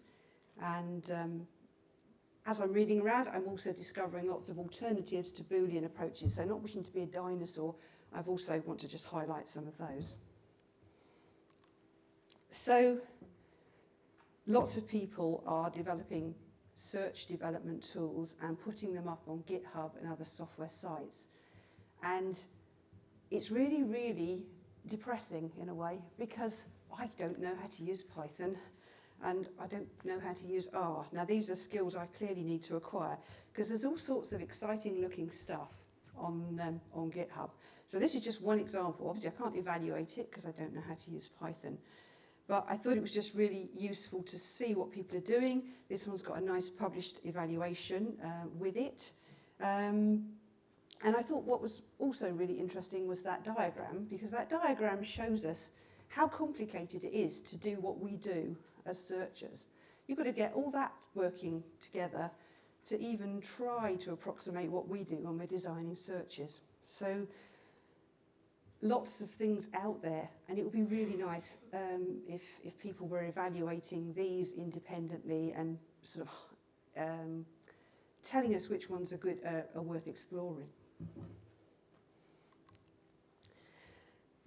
I've been reading the blurb too, and Elicit's very good at publicity, and so is Nested Knowledge. And what attracted me to Nested Knowledge was that in their blurbs they are describing a search strategy development module, and I thought, well, I'd like to have a look at that. So I contacted Nested Knowledge, and they very kindly gave me access so that I could explore it, because this is behind the paywall. And this is a systematic review package, which also has a search development module. And I thought, well, this is the way to go. We want systematic review tools where we can actually develop the search within the systematic review software. So how well does this, is this any good? It's got a published evaluation, which makes it look quite promising. And without criticising the authors, it's a nice evaluation, but is produced by Nested Knowledge themselves. But they found that using Smart Search, their search design module, they produced strategies that had sort of just below 80% recall. So I had an explore, so anecdotal, nothing research-based here, just anecdotal. And what Smart Search will do is it will take a question that you put in natural language, and it will come back with 3 search strategies, ranging from most precise to most sensitive. And it then also allows you to run the strategy of your choice on PubMed, and it brings back the records. And then the point at which I get quite excited is it does lots of analysis of the data in the records to help you then build your strategy further. So that was quite nice. But it's only good up to a point. It's not incredibly good at doing the more sophisticated things we might want to do in strategy design. And at the moment, it will only work with a few databases, so PubMed, clinicaltrials.gov, and OpenAlex. And it's also not very good it's good at letting you explore your search strategy, but it's not good at saving versions so that you can come back to them later. Doesn't seem to be good at that. So this is the bit this is why I got quite excited, because what this shows you here is one of several different types of analyses it gives you, which allows you to pick and choose keyword terms to add to your strategies. And over on the far right, which is blank in my screenshot, you can click on terms and it will show you the mesh. So I thought this was quite interesting, very limited in terms of what you can actually run it on, but it might be a sign of things that people could develop further and might help us to do more strategy building within systematic review software. I also looked at Elicit systematic review, and I looked at it from the perspective of designing searches. And again, Elicit were very kind and gave me access to it to evaluate it. And it's much less fully featured than Nested Knowledge, and really very focused on PubMed. It will look up mesh terms for you and so on, but as you can see, it's not got all of the sort of analysis or support that you would get in something like Nested Knowledge. You can edit the searches, but again, it's not very flexible. So there's some search strategy design options there. It will convert a natural language question into something that will run in PubMed, but again, it's not as flexible as you would want it to be, and it's only interacting really with PubMed. So quite a long way to go in these two resources that I've looked at. And you know, after you get excited by the blurb and you look at the reality, it's sort of there is that bit of disappointment there, really. I just wanted to mention 2D search briefly because 2D search has been around quite a long time. It's a visual software design package, visual search strategy design package, and they've introduced AI to help you develop your strategies. So they offer you several ways to think about your search, as you can see on the right there. But they've recently introduced this AI informed generator at the far right-hand side. When I say recently, it's over a year ago. So you can put in a natural language question. It will come back with the concepts it can see in your question. And then once you've decided on the concepts you're interested in, and they're the ones I've selected in yellow, it will then come up with some keywords for you to think about, and you can select those. And it will then put those into this visual strategy, and you can then mess around with that. You can combine concepts, you can add more keywords in, and then on the far right, you can see I've combined some of the concepts, and I've started to add in the mesh syntax. So it's a way of helping you think through your concepts and your keywords. It helps you can mess around with which concepts you're going to use, and then you can run them on PubMed and a whole range of other databases. But again, you have to know the database syntax and so on. So again, I think something like this is really a helpful start, but I think it could just be so much more if it was developed further. So wanted to just mention that there are many AI tools within discovery services. So I'm thinking about things like Elsevier's Clinical Key AI and Scopus AI. And obviously, if you're in an organisation lucky enough to have access to these, and they're obviously well worth exploring, and I'm sure when we get to the Q&A, some of you will have experiences of these that you might like to share.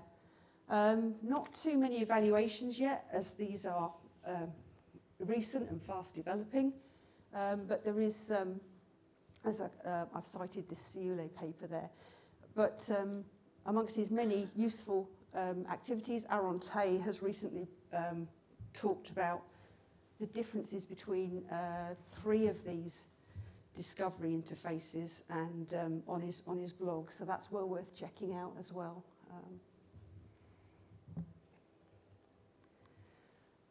So moving on, other ways of building searches or thinking about helping you to get your strategy design. I was very excited to read about these connectors that are now available with Claude.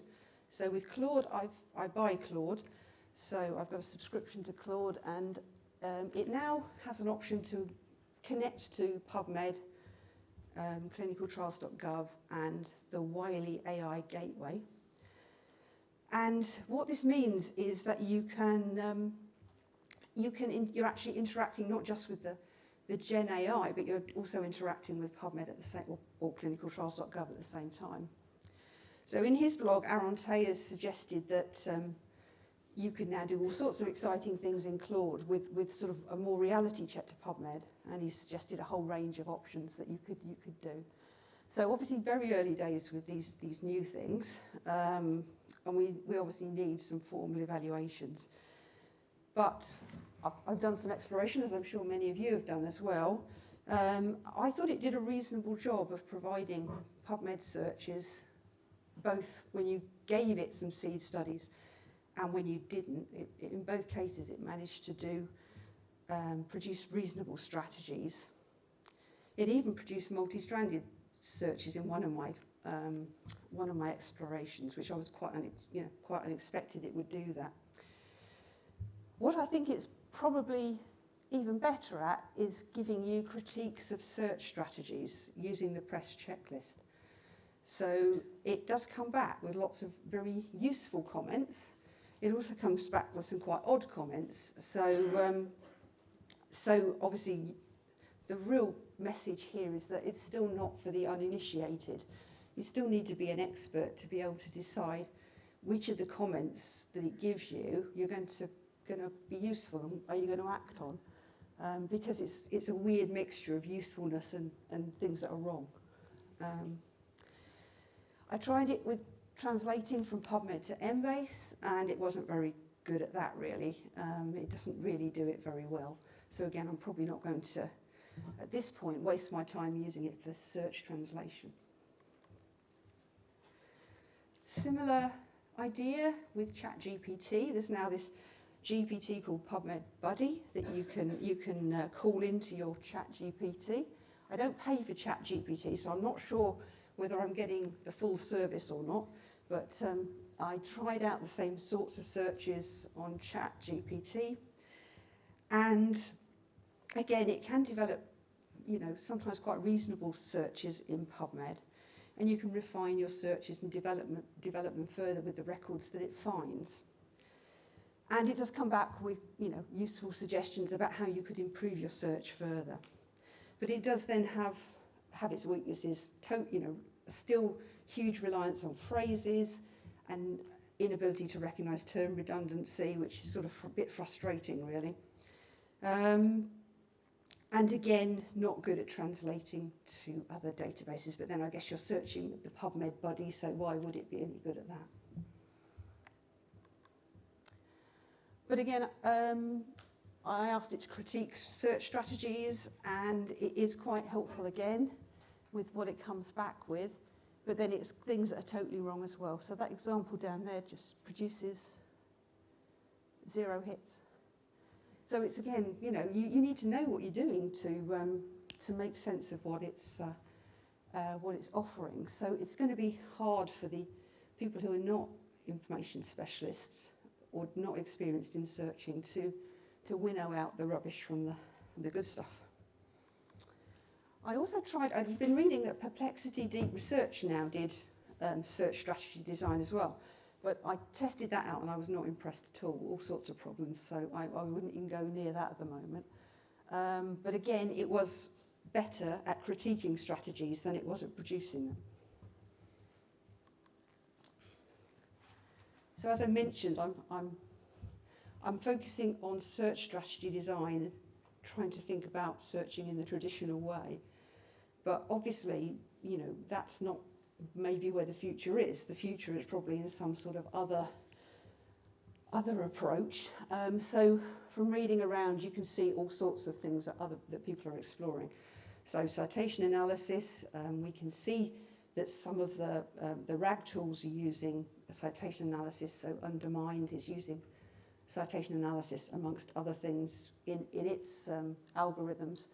And there are people doing reviews these days just with citation analysis, which I think is not optimal, but people are going ahead with citation analysis as an alternative approach. Another thing that's probably been lurking is people not spending their time on strategy development, but thinking about doing broad searches, sensitive searches, downloading the results, and then doing the hard work in the classifier. So spending their time making sure the classifier works well, and then just dumping large amounts of information into the classifier. So we don't need to know about searching so much. Then you can see lots of publications where they're combining traditional search approaches and then AI in various combinations. I just put one there. There are people looking at doing some searching, looking at the results of some screening, and then building the findings from that back into the strategy development. So again, making use of AI to do this. And then obviously RAG tools such as Elicit, where they're trying to build in strategy development to that, but also using Elicit in all sorts of ways.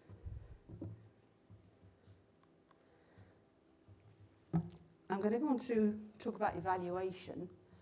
So Aronte is really good at capturing sort of some of the frustrations of these new techniques and tools. And he talks in one of his blogs about the cost of discovery. And he says, in the past, if you learned how to use Scopus, you largely know how to use Web of Science. now every AI wrapper has a unique hidden architecture with varying capabilities. And the real challenge is learning what makes these things tick, and then deciding if it's good for you and if it's producing useful results. So how we evaluate these tools is going to be increasingly important to us. So I thought I'd just look at some of the evaluation issues. So if I'm thinking about research to evaluate search strategy design, there are lots of different types of research, but I guess we range from the sort of personal assessments, such as Aaron is offering and I've just offered you, which is not research-led, it's just, you know, exploring and coming to very high-level conclusions. These are very, very useful because they're, you know, what Aaron does is very, very useful because it gives you real immediate insights into what tools have to offer. It may not be a formal evaluation, but it gives you so much insight. But then if we really want to evaluate these tools, we need to be doing, I think, research-based assessments. And these are going to be, you know, protocol-driven and appropriately designed to find answers to what we need to know. And the main methods for us at the moment, I guess, are relative recall-based or some sort of prospective comparative research. And I just wanted to sort of talk about some sort of things that are occurring to me. As I read more and more of these papers that are evaluating AI tools, a lot of them are based on relative recall. And relative recall is really only as good as the underlying, as the studies that you've chosen to inform your relative recall. And if we're going to use the results of published reviews, I think we need to use the results from well-conducted reviews with high-quality search strategies. I don't see in the papers I'm reading that in most of the papers that I'm reading, that people have quality assessed the reviews they're using to then measure performance against. And as we know from Melissa Retherson's paper and others, the quality of many systematic review searches is not great.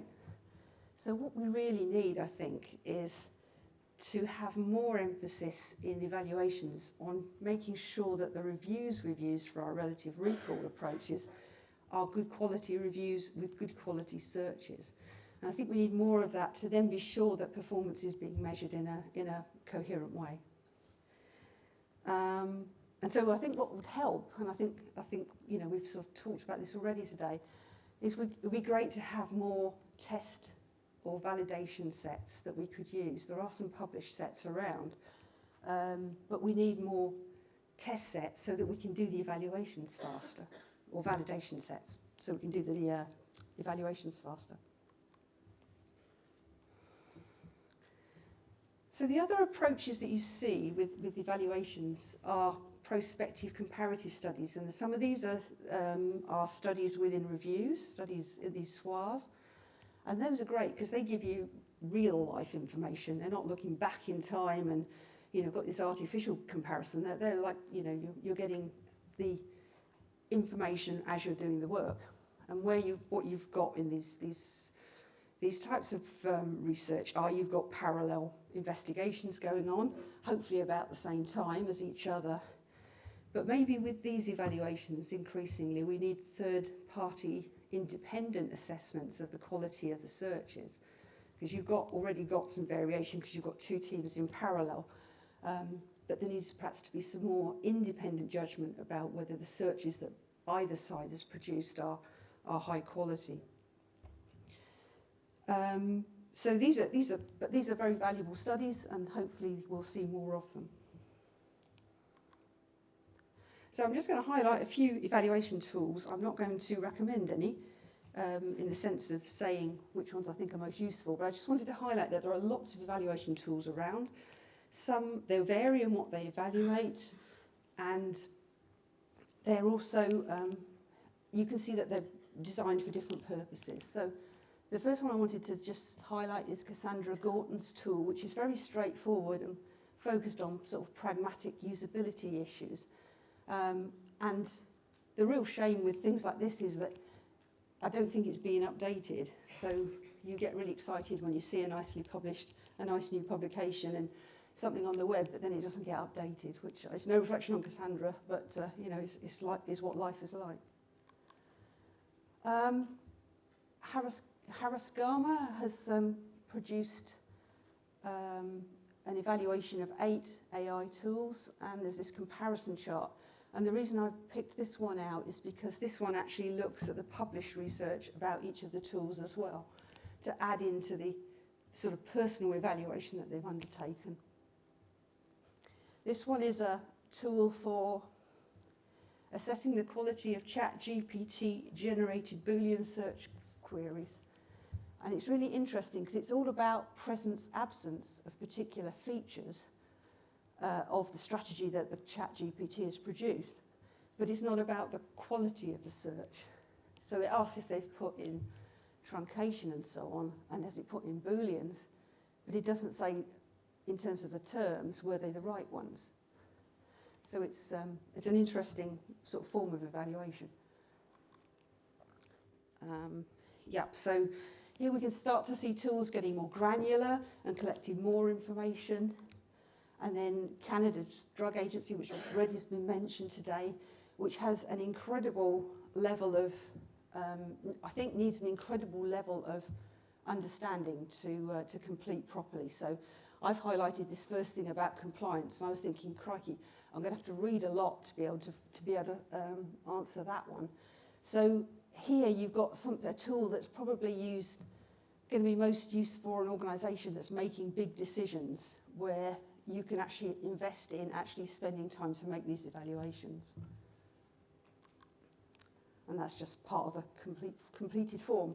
But the knowledge that's needed behind the scenes to complete this is quite significant. And there's, of course, then the RAISE guidance. So in RAISE, they are recommending the Canada's Drug Agency evaluation form if you're trying to evaluate AI tools.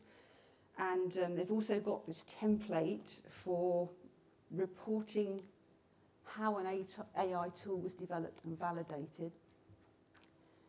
And then in RAISE 3, there is the responsible handover tool. So this is our hope for the future. If people actually will ever complete these, we will not have to do evaluations ourselves. What these are as it says, a handover tool from the AI producer and methodologists who've been taken along on the ride, where it describes how the tool was produced, why it does what it does, and how well it performs. Now this is incredible. If anybody's seen this RAISE 3 handover framework, it's incredibly detailed. This is just the first bit. And the amount of supporting evidence that's being provided is just huge. But if this gets taken forward by, if AI tool developers do take this on board and can produce information to this level of detail, then I think we have some far better chance of evaluating, having information to help us evaluate the usefulness of AI tools in the future. But it's a huge ask, I think, being able to get software producers to actually put the effort into producing one of these.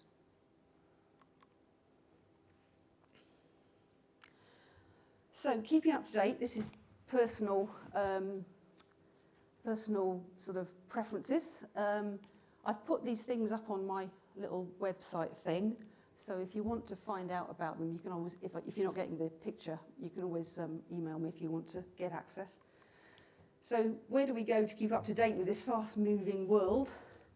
These are obviously some of the key organisations and initiatives that are helping us to keep on top of AI tools.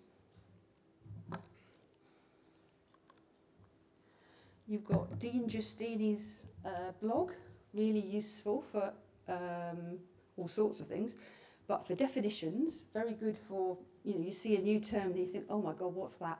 He will probably have defined it for you.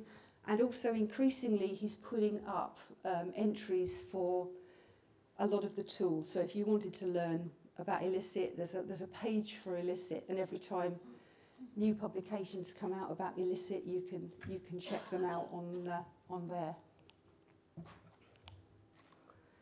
And then there are some useful bibliographic resources to help us keep up to date with publications. So Farad's Living Evidence Map for Automation of Systematic Reviews is very useful. You can search it by what's come on in the last month or something. You can choose a date and check what's new.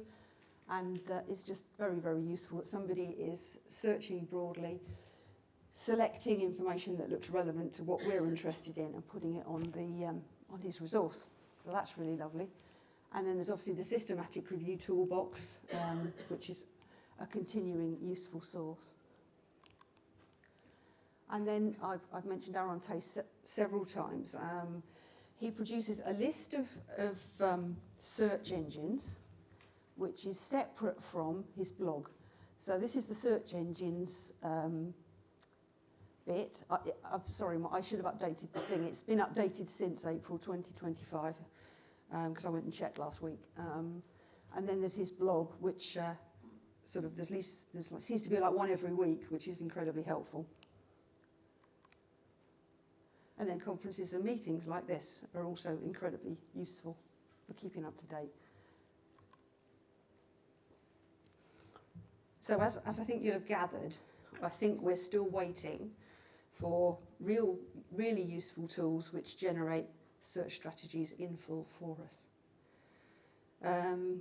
There are some promising tools and developments, but none of them can generate search strategies like we can. And I think that using Gen AI plus connectors, I think that's a really exciting development, but at the moment, I'm still not convinced it's producing things that we can really use or that save us time. And I think that's the main thing here. You know, why are we using these to design strategies when we can actually probably do it quicker in other ways? I think we need loads more formal evaluations, but I'm really conscious as well that the tools are moving so fast that the research is always catching up. And I'm already sort of looking at those reviews that I mentioned right at the beginning and thinking they're all incredibly, well, they are out of date and need updating. And I think we are lucky that there are some really useful resources out there that can help us to keep up to date.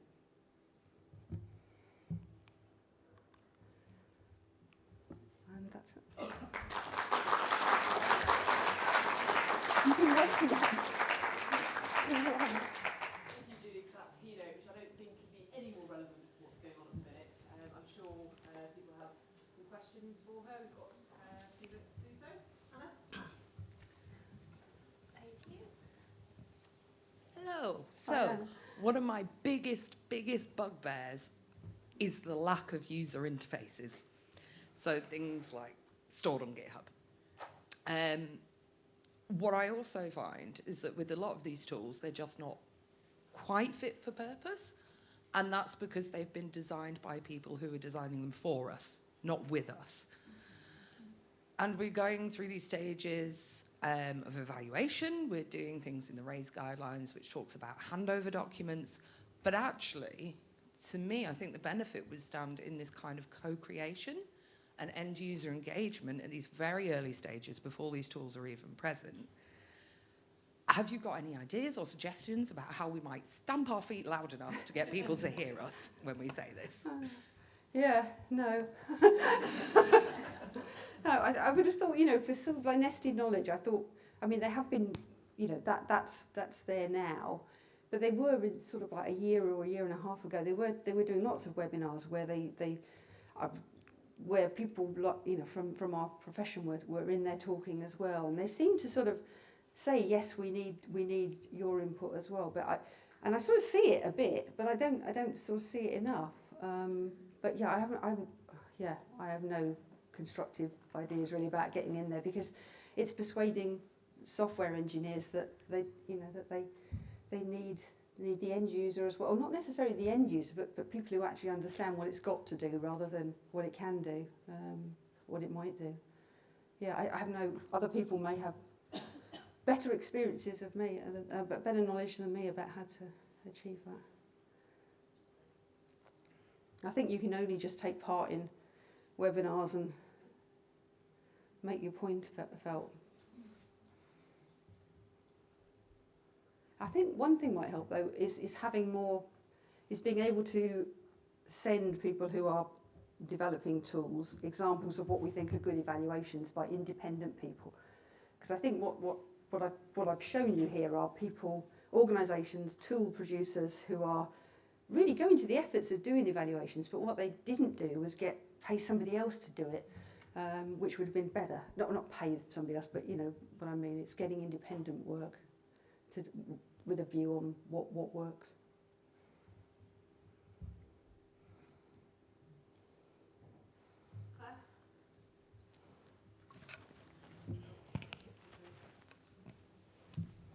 Thank you, Judy. I'm a bit tired, so I wrote down a few points, and I hope I can get formulating the words correctly.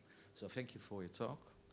What I'm generally missing in the evaluation of AI tools is a special attention to the difference between the source on which they are based. Large language models. So we all assume that they are based on metadata, and that's how we all know the publishers are reluctant to share their information, to contribute to these bodies of knowledge. Whereas you could argue that large language models and AI tools would just provide the opportunity for publishers to supply the information without displaying it to the end users, so making use of the actual full text. So that would be, in my opinion, a valuable contribution to the development and evaluation of AI tooling. So the provision of the full text content of information. But that's my first thing, what I noticed. Yeah, the other one is that we intend to evaluate AI tools by doing exactly what we already do in the systematic review process. So searching, assessing, and synthesizing and so on, whereas there's not much detail for new approach and technique of the entire systematic review process. So I would be an advocate to take that into account for evaluation of AI as well.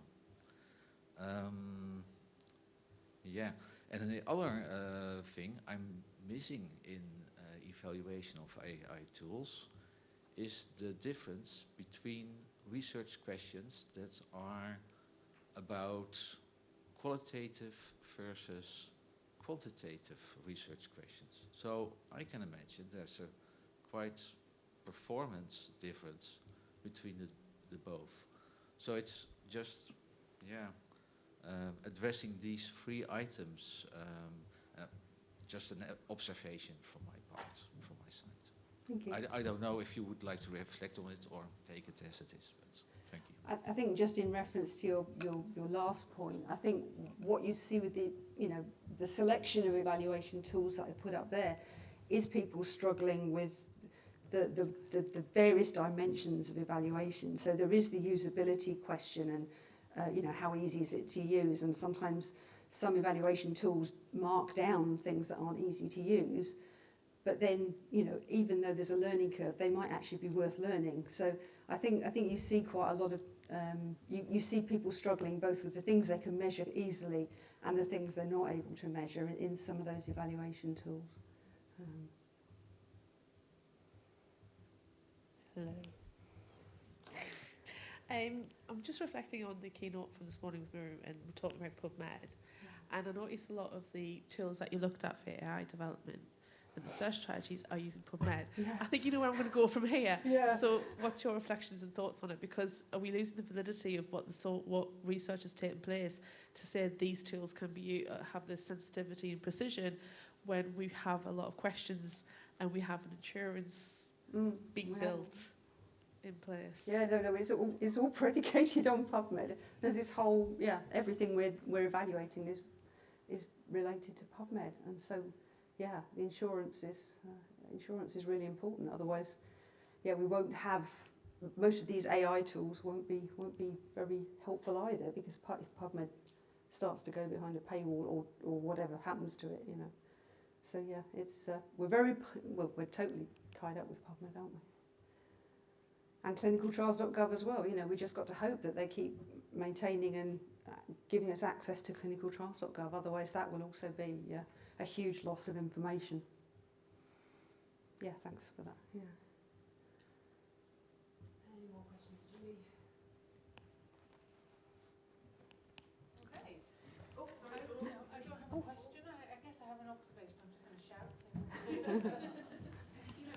Lots of challenges, but is it not also a great opportunity for your community, for information specialists, information retrieval space, just to come together and actually do something that works for you, given that everybody else is trying to design something that works for them? A lot of these things are designed for further down the process, so if it's about designing search strategies, it's about retrieval of the right records or the right papers, the right grey literature, then surely this is the room full of people to do that. Yeah. Or maybe this conference. Thanks. We've got to submit next week, don't you? Sorry? We're going to submit the path next week. How long? I think Julie's had enough now.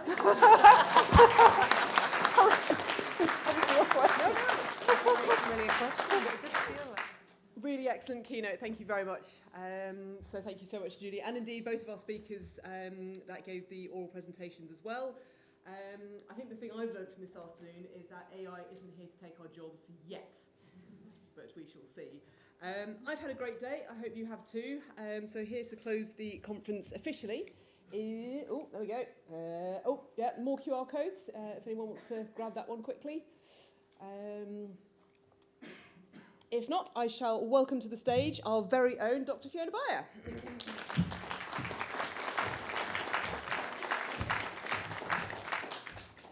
Thank you very much, everybody. My name's Fiona Beyer, and I have the privilege of leading the information team here across the NIHR Innovation Observatory and the Newcastle Evidence Synthesis Group. Have you had a good day? Yes. It's been a great day, hasn't it? And I just didn't want to, I know I'm standing now potentially between you and a glass of wine, but I didn't want to let anyone go without doing some really important acknowledgements and thank yous. Sorry, excuse me.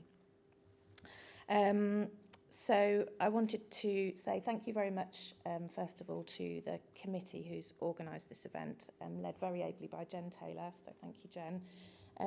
Supported very well by Madeline Still, Sheila Wallace, Linda Errington, Emma Dobson, Jabez Barnabas, Sherilyn Oliphant and Terry Lyle. So thank you very much to the committee. I'm going to do all my thank yous and then you can do a big round of applause at the end. Thank you very much to the people who've been in the room today. So to Pauline and to Hannah, who have taken us through the day, and also to Alex and again Linda, who've been racing around with the microphones. Thank you very much to you.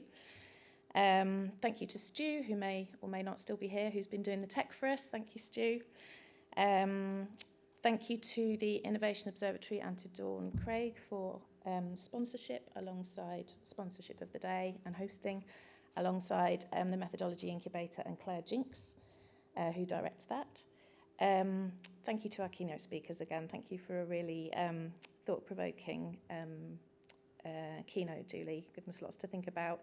And to Miriam is maybe, she's had to go. But I would encourage you all to really think about what she said there around individually and collectively and within our organisations, thinking how we can support the effort there to build that resource. Thank you to everyone who's been, I won't go through all the names, but thank you to everyone who's talked to us today and submitted posters. and to the folk this afternoon, so Catherine and colleagues who have run the knowledge management workshop, and to Jo Lally, and again to Julie. You've been busy today, Julie, to do those mini knowledge sessions. I've left it up there, so I would very much, it would be really, really helpful if you could fill in the feedback form for us. Thank you. I'd also got a couple of thoughts for you for next year. So we've been very kind, as I just mentioned, very generously sponsored by the NIHR Innovation Observatory and the Methodology Incubator this year and last year. And next year we're going to have a bit more of a joint sponsorship model.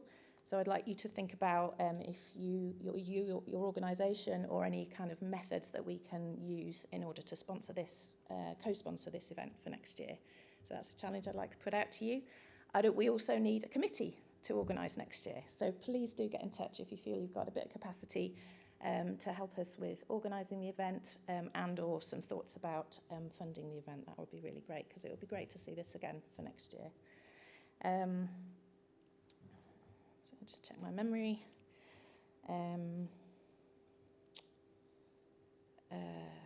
I think that's it. So thank you all very much for coming. I would encourage you to carry on with your conversations and your networking. We have got some drinks outside. If you're able to stay with us for another hour, that would be great. We do need to leave the building by 6, but we've got an hour to do some more chatting and have a drink. And yeah, thank you very much. Now you can do your applause for all of those people that I've just listed.